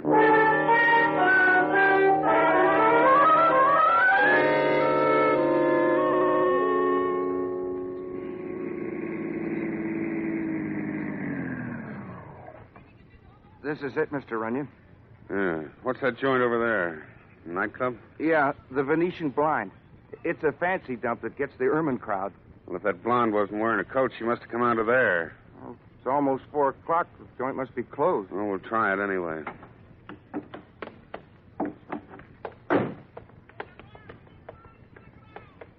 Yeah, it's closed up like I said. See anything through the glass in the door? There's a light on in the hall. Oh, wait a minute. That dame's coming out. No, it ain't the same one. Oh, good evening. I'm sorry. The club is closed for the night. You work in here, miss? Yes, I do. This isn't a pickup. I'm just looking for information. Did you happen to see a good-looking, tall, blonde woman? She was wearing a silver evening dress an hour ago? That sounds like Mrs. Rogers, the owner. Is she inside? Yes, I think so. What are you, a policeman? What gives you that impression? You act like one. My name is Runyon. I'm a private detective. I've got a little business with your boss. He's in her office, I imagine. Come inside and I'll show you where it is. Thanks. Is everybody else going home for the night? I guess so. I'm Peggy Dale. I sing with the orchestra. Hey, Peggy. Oh, I thought you'd gone, Frank. I was waiting for you, baby. I hope maybe I could take you home. Who's this? He's a private detective. His name is Runyon. What's the matter? Something wrong? That all depends. Who are you? Frank Coley. I handle the drums in the band. What's up? We're looking for a stolen corpse. You what? Do you two happen to know anyone with the initials C.H.? Not me. I know a woman named Hunt, Clarissa Hunt. This particular C.H. is a man. There she is, Mr. Runyon. It's Mrs. Rogers. What's going on here? Are you sure she's the woman who handed you the $5, Andy? Positive, Mr. Runyon. You remember me, lady? No. Sure you remember. You asked me to take that trunk home, and you gave me a 5 spot to do it. I never saw you before in my life. It's a frame. She's lying, I tell you. Relax, Andy. Mrs. Rogers, you wouldn't be holding out on us by any chance, huh? I don't know what you're talking about. That drunk that Andy chauffeured for was dead. You wouldn't like to be mixed up in a murder rap, would you? No. Then how about a few details? I don't know anything about a drunk or a dead man. I never saw this moron before. Listen, you double-crossing hen. I ain't taking it in the neck for nobody. Pipe down, Andy. Mr. Runyon. What's the matter? Look, under that drape, near the window. There's a guy's feet sticking out. Stay where you are now, all three of you. What? It's Charlie Haney. And he's dead. Well, it looks like we found our body, Andy. Oh, wait a minute, Mr. Runyon. That ain't the same guy who was in my cab.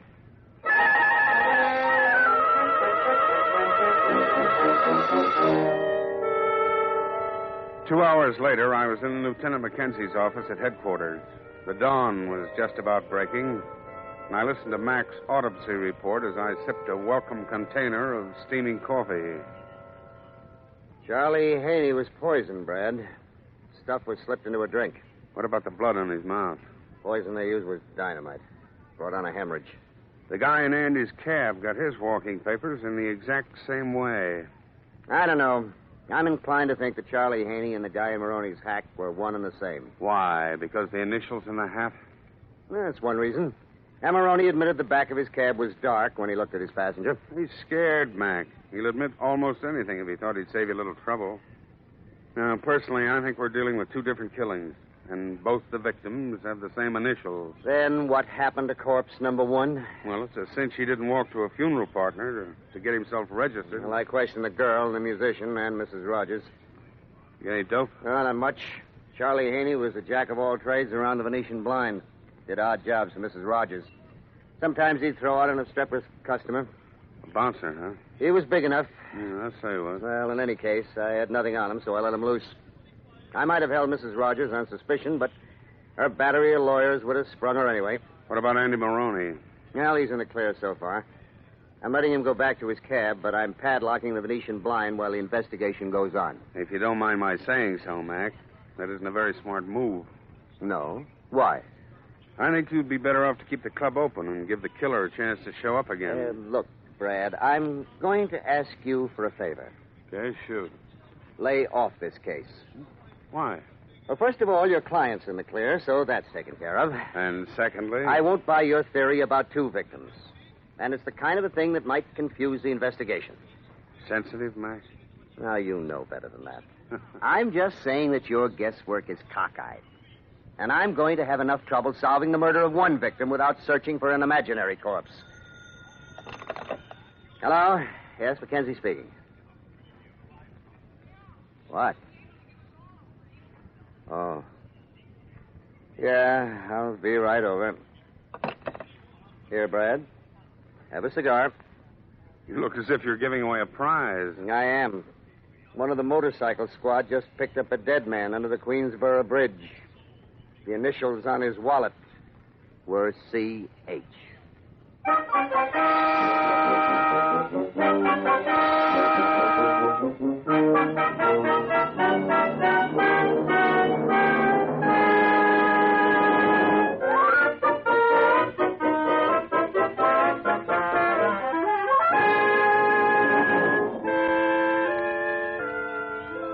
I rode over to the Queensboro Bridge with Mackenzie and saw the body. It was identified by Andy as the guy he'd had in his cab, and a card in his wallet gave his name as Casper Hall. They took him back to the morgue for an autopsy, but I was pretty sure of what they'd find. So I drove back to my apartment to catch up with a few hours of sleep. It must have been 11 or 11:30 in the morning when I found myself with another guest. And this one was just as unexpected as the last. Yeah, just a second. One of these days, I'm liable to get myself some sleep. Good morning, Mr. Runyon. Well, good morning. Come in. Thanks. Sorry the room's in such a mess. I wasn't expecting company. That's all right. You're the gal I saw last night, the gal that sings the Venetian Blind. That's right, Peggy Dale. Cigarette, Peggy? No, thank you. Where are you going? I want to look out the window. I had a feeling I was being followed. Anybody there? Street's empty. What's on your mind, sweetheart? Before I tell you anything, I want to be sure you won't tell anybody I told you. Oh, is it that hot? It might be. Okay, I'll play ball. Let's have it. They're holding Mrs. Rogers at headquarters now. Are they? Again? When they found the man named Casper Hall, they took that taxi driver's word against hers about putting him into the cab. Oh, yeah? I was there when they questioned Mrs. Rogers. They questioned me as well. She finally admitted putting Hall into the cab. And her excuse was that she thought he was a drunk and she wanted to get rid of him so he wouldn't raise a fuss. Well, that sounds logical to me. But one thing she didn't tell them. What's that? That she'd seen and talked to Casper Hall before. You knew that? He's been in the Venetian Blind a dozen times. And I've seen him at the same table with Mrs. Rogers. Did you tell that to the lieutenant? No. Why not? Because Mrs. Rogers would have heard me. I'm scared of her, Mr. Runyon. She's hard and she's mean. It's not only my job. I didn't want to end up the way poor Charlie did. Well, I can't blame you for that. She's been mixed up with gangsters and racketeers ever since she went into the nightclub business. I've seen some of them at the Blind. So you decided to spill the beans to me, hmm? You can tell the lieutenant, but I don't want any part of it. Okay, Peggy. Thanks for calling. Oh, by the way, is Mackenzie padlocking the club? No. He was going to, but he changed his mind. Will you be there tonight? I guess so. Why? I just wanted to ask you to save me a ringside table. The Venetian Blind seems to have the most interesting floor show in town.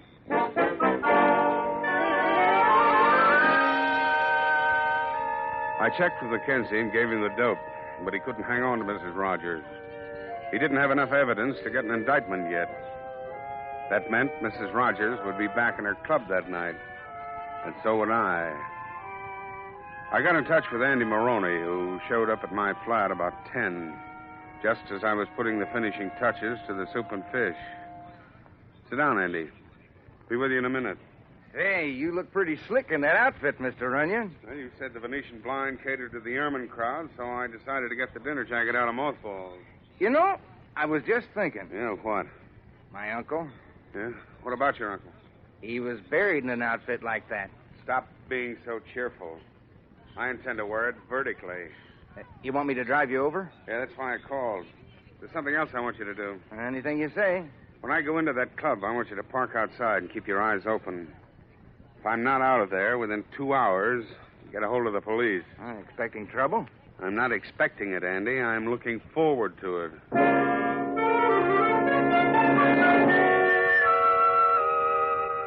It had started to snow when we got down to the street.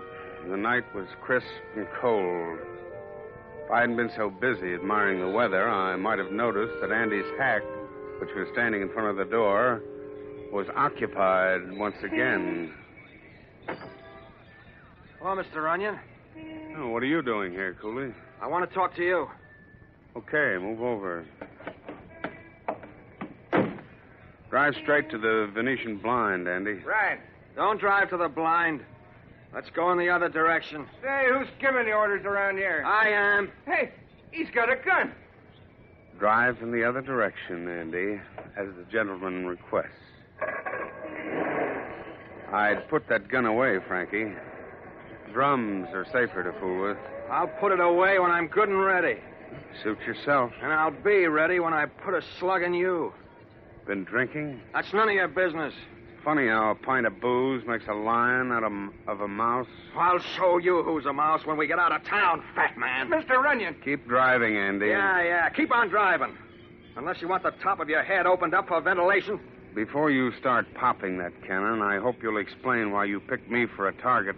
You know why. Oh, do I? You should have had sense enough to keep out of this. You Weisenheimered yourself right onto a slab. Who are you covering for, Frankie? Yourself? Never mind the questions. Because up to now, it was Mrs. Rogers who held my interest. Mrs. Rogers? Yeah. If you're covering for her, you're just wasting your time. By tomorrow morning, we'll have enough on your boss to get an indictment. You're pretty sure of yourself, aren't you? Well, I was until you shoved that rod in my rib. Now I'm beginning to change my mind. Yeah, so am I. Really? Stop this cab, mister. There are lots of people in this section, Cooley. You're not going to risk any fireworks in a spot like this, are you? Keep driving and don't look back. Go on, beat it. Gee, for a minute I thought he was going to knock the two of us off. So did I. But instead, he gave me a brand new angle. There's a cop on the corner. Do you want to make a report? Now, forget it. I may have a much more interesting report to make to the cops later on.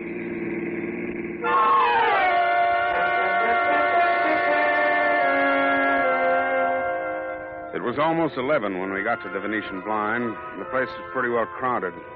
The customers were dressed to kill, and most of the gals were flashing diamonds. Marcia Rogers' sucker list would have matched the social register. Instead of taking a table, I sat at the bar where the view was better. The floor show wasn't the only thing I wanted to see. Give me a rum and Coca-Cola. You can put it on the house, Pete. Thanks, but I like to buy my own. I had a feeling you'd be back here tonight, fat man. I would have been disappointed if you didn't show. You do a good business, don't you, Mrs. Rogers? Not bad. Found any corpses tonight? Now, don't start trying to be funny. You're liable to find you've outstayed your welcome. Still in your silver gown, huh? I thought you'd be wearing black. For whom? Casper Hall. Casper didn't mean anything to me. That's something you might have to prove. I was informed he spent a lot of time here. So do my other customers. Yeah, but they don't usually get picked up cold under the Queensboro Bridge. The cops haven't got anything on me. They don't even have enough to close up my club. That's where you're mistaken, Marcia. Then why didn't they shut me up? Because I asked them not to. You? Oh, don't get me wrong. I'm not getting philanthropic. Then what's the big idea? Well, maybe I like your entertainment. Oh, by the way, where's your regular drummer? Cooley? Yeah. He quit. Why? Don't ask me. When a musician wants to leave, I don't call the FBI and check up on him. I have a little surprise for you, sweetheart. Have you? I think I got this double murder partially solved. You're a very smart boy. When Casper Hall was poisoned, the killer didn't expect him to leave the club so soon. After he was helped out, Charlie Haney, our bouncer, was sent after his body. What did he want the body for, a souvenir? There must have been something Hall was carrying that the killer wanted. Charlie couldn't frisk him fast enough while he lay in the cab, so he snatched the body and ditched it under the bridge. Then who killed Charlie Haney? The one who killed Casper Hall. Charlie knew too much. He was just dumb enough to stick his neck out. Then why don't you make an arrest? Well, because I haven't put my hand on the murderer yet. How would you like to set yourself up for the candidate? You're crazy. You knew he was dying when you helped him into that cab. And don't hand me that drunk story. It doesn't gel. I thought you said Casper got out of here too fast. Would I have pushed him into a cab and then sent Charlie after him? No.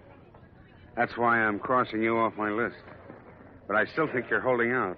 And in case you don't know it, baby, an accomplice sits right on top of the killer's lap when they give him the chair. Why should I hold out? That's not the $64 question, sweetheart.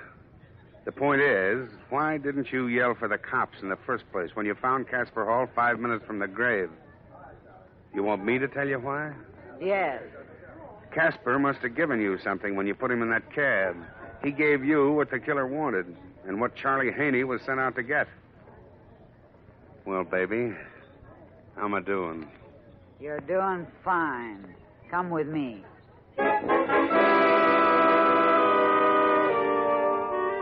She took me to her office without another word, and I had the feeling my bluff was paying off in spades. The theory was a good one, and it accounted for everything that happened. But I couldn't prove it in 100 years if she'd wanted to call me on it. The office was dark when I opened the door, but I caught the sound of someone bumping into a chair as I stepped inside. Stand still, Mrs. Rogers. There's someone in this room, and I'm telling that someone now that I'll shoot to kill if I see anything move when the lights go on. Snap the switch, Mrs. Rogers. Peggy, I was just... She's trying to get at my safe. That's not true. What do you got in your safe that's so important, Mrs. Rogers? I'll show you in just a minute. Now stand right there, Peggy, like a nice little girl. Here, this is what Casper Hall gave me the night he died. There are slips of paper in this envelope, written in longhand. In the last few months, 6 of my customers were robbed after they left my place. Their names are on those slips. They were all held up on their way home, and the police never found the gunman. There's more than just a name on each piece of paper. There's a description of a car, the license number, an address, and a list of jewelry. Casper Hall was tipped off whenever an important customer made a reservation. Those women used to come here loaded with jewelry. Someone must have gotten the information beforehand and then handed it to Casper outside on those strips of paper. Then all he had to do was follow the right car. Would you know who that someone is, Peggy? No. Oh, now don't be coy, sweetheart. I had you tagged when your drummer boy, Frankie Cooley, wanted to take me for a ride. He was crazy enough about you to commit murder and keep you in the clear, Peggy. But he changed his mind when I told him I was after Mrs. Rogers. Give me that envelope. Oh, no, not so fast, baby. I'll need this myself for a while. We're going to do a little handwriting analysis. He crossed me. The rat held out, and he used those slips like a club over my head. That kind of an argument ought to make a big hit with the jury. Mrs. Rogers, why didn't you hand those slips over to the police? I only held those slips for one reason. If the thing leaked out before you grabbed the killer, I'd have been ruined. No one would have come here anymore. They'd all been scared to death. Didn't Casper tell you who gave him the slips? Casper couldn't talk when I helped him out and put him in that cab. All he could do was push that envelope in my hand. I was frightened, and I only wanted to get rid of them in a hurry. Uh-huh. Well, I gotta hand it to you, Peggy. You certainly must have what it takes. Drop dead, fat man. Knowing you were going to kill Charlie Haney because he knew too much, you charmed him into frisking a corpse. Then you sicked Frank Cooley on me with a rod in his hand. But you're going to run into one guy who won't fall for the pretty dimple, sweetheart. The public executioner at Sing Sing.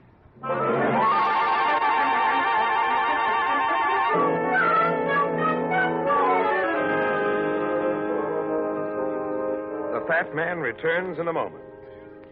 It's a shame to let an upset stomach interfere with your work or your fun, and it needn't if you keep a bottle of Pepto-Bismol in your medicine chest.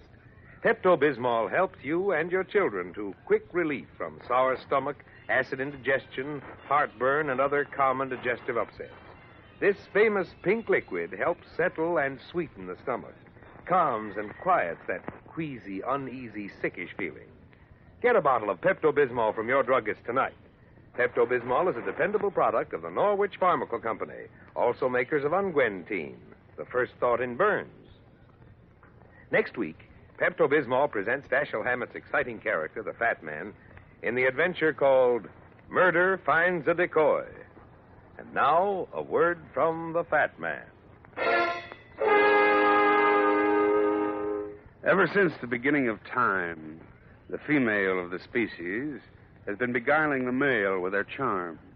And the male, since the beginning of time, has been falling into the trap quite willingly. But both male and female are most unwilling victims when murder finds a decoy.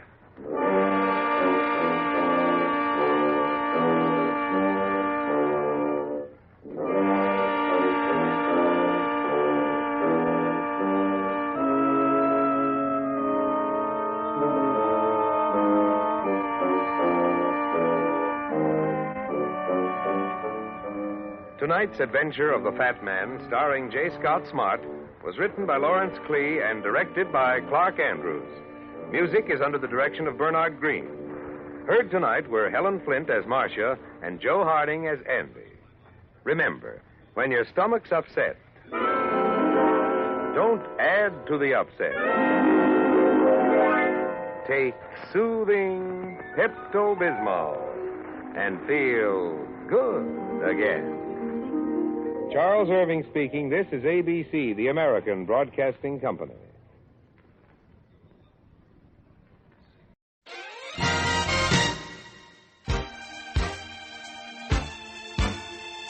Well, that concludes my presentation for this evening. I hope you've all enjoyed it and enjoyed the rest of the evening, and we'll see you back here next time. Have a great evening, everyone.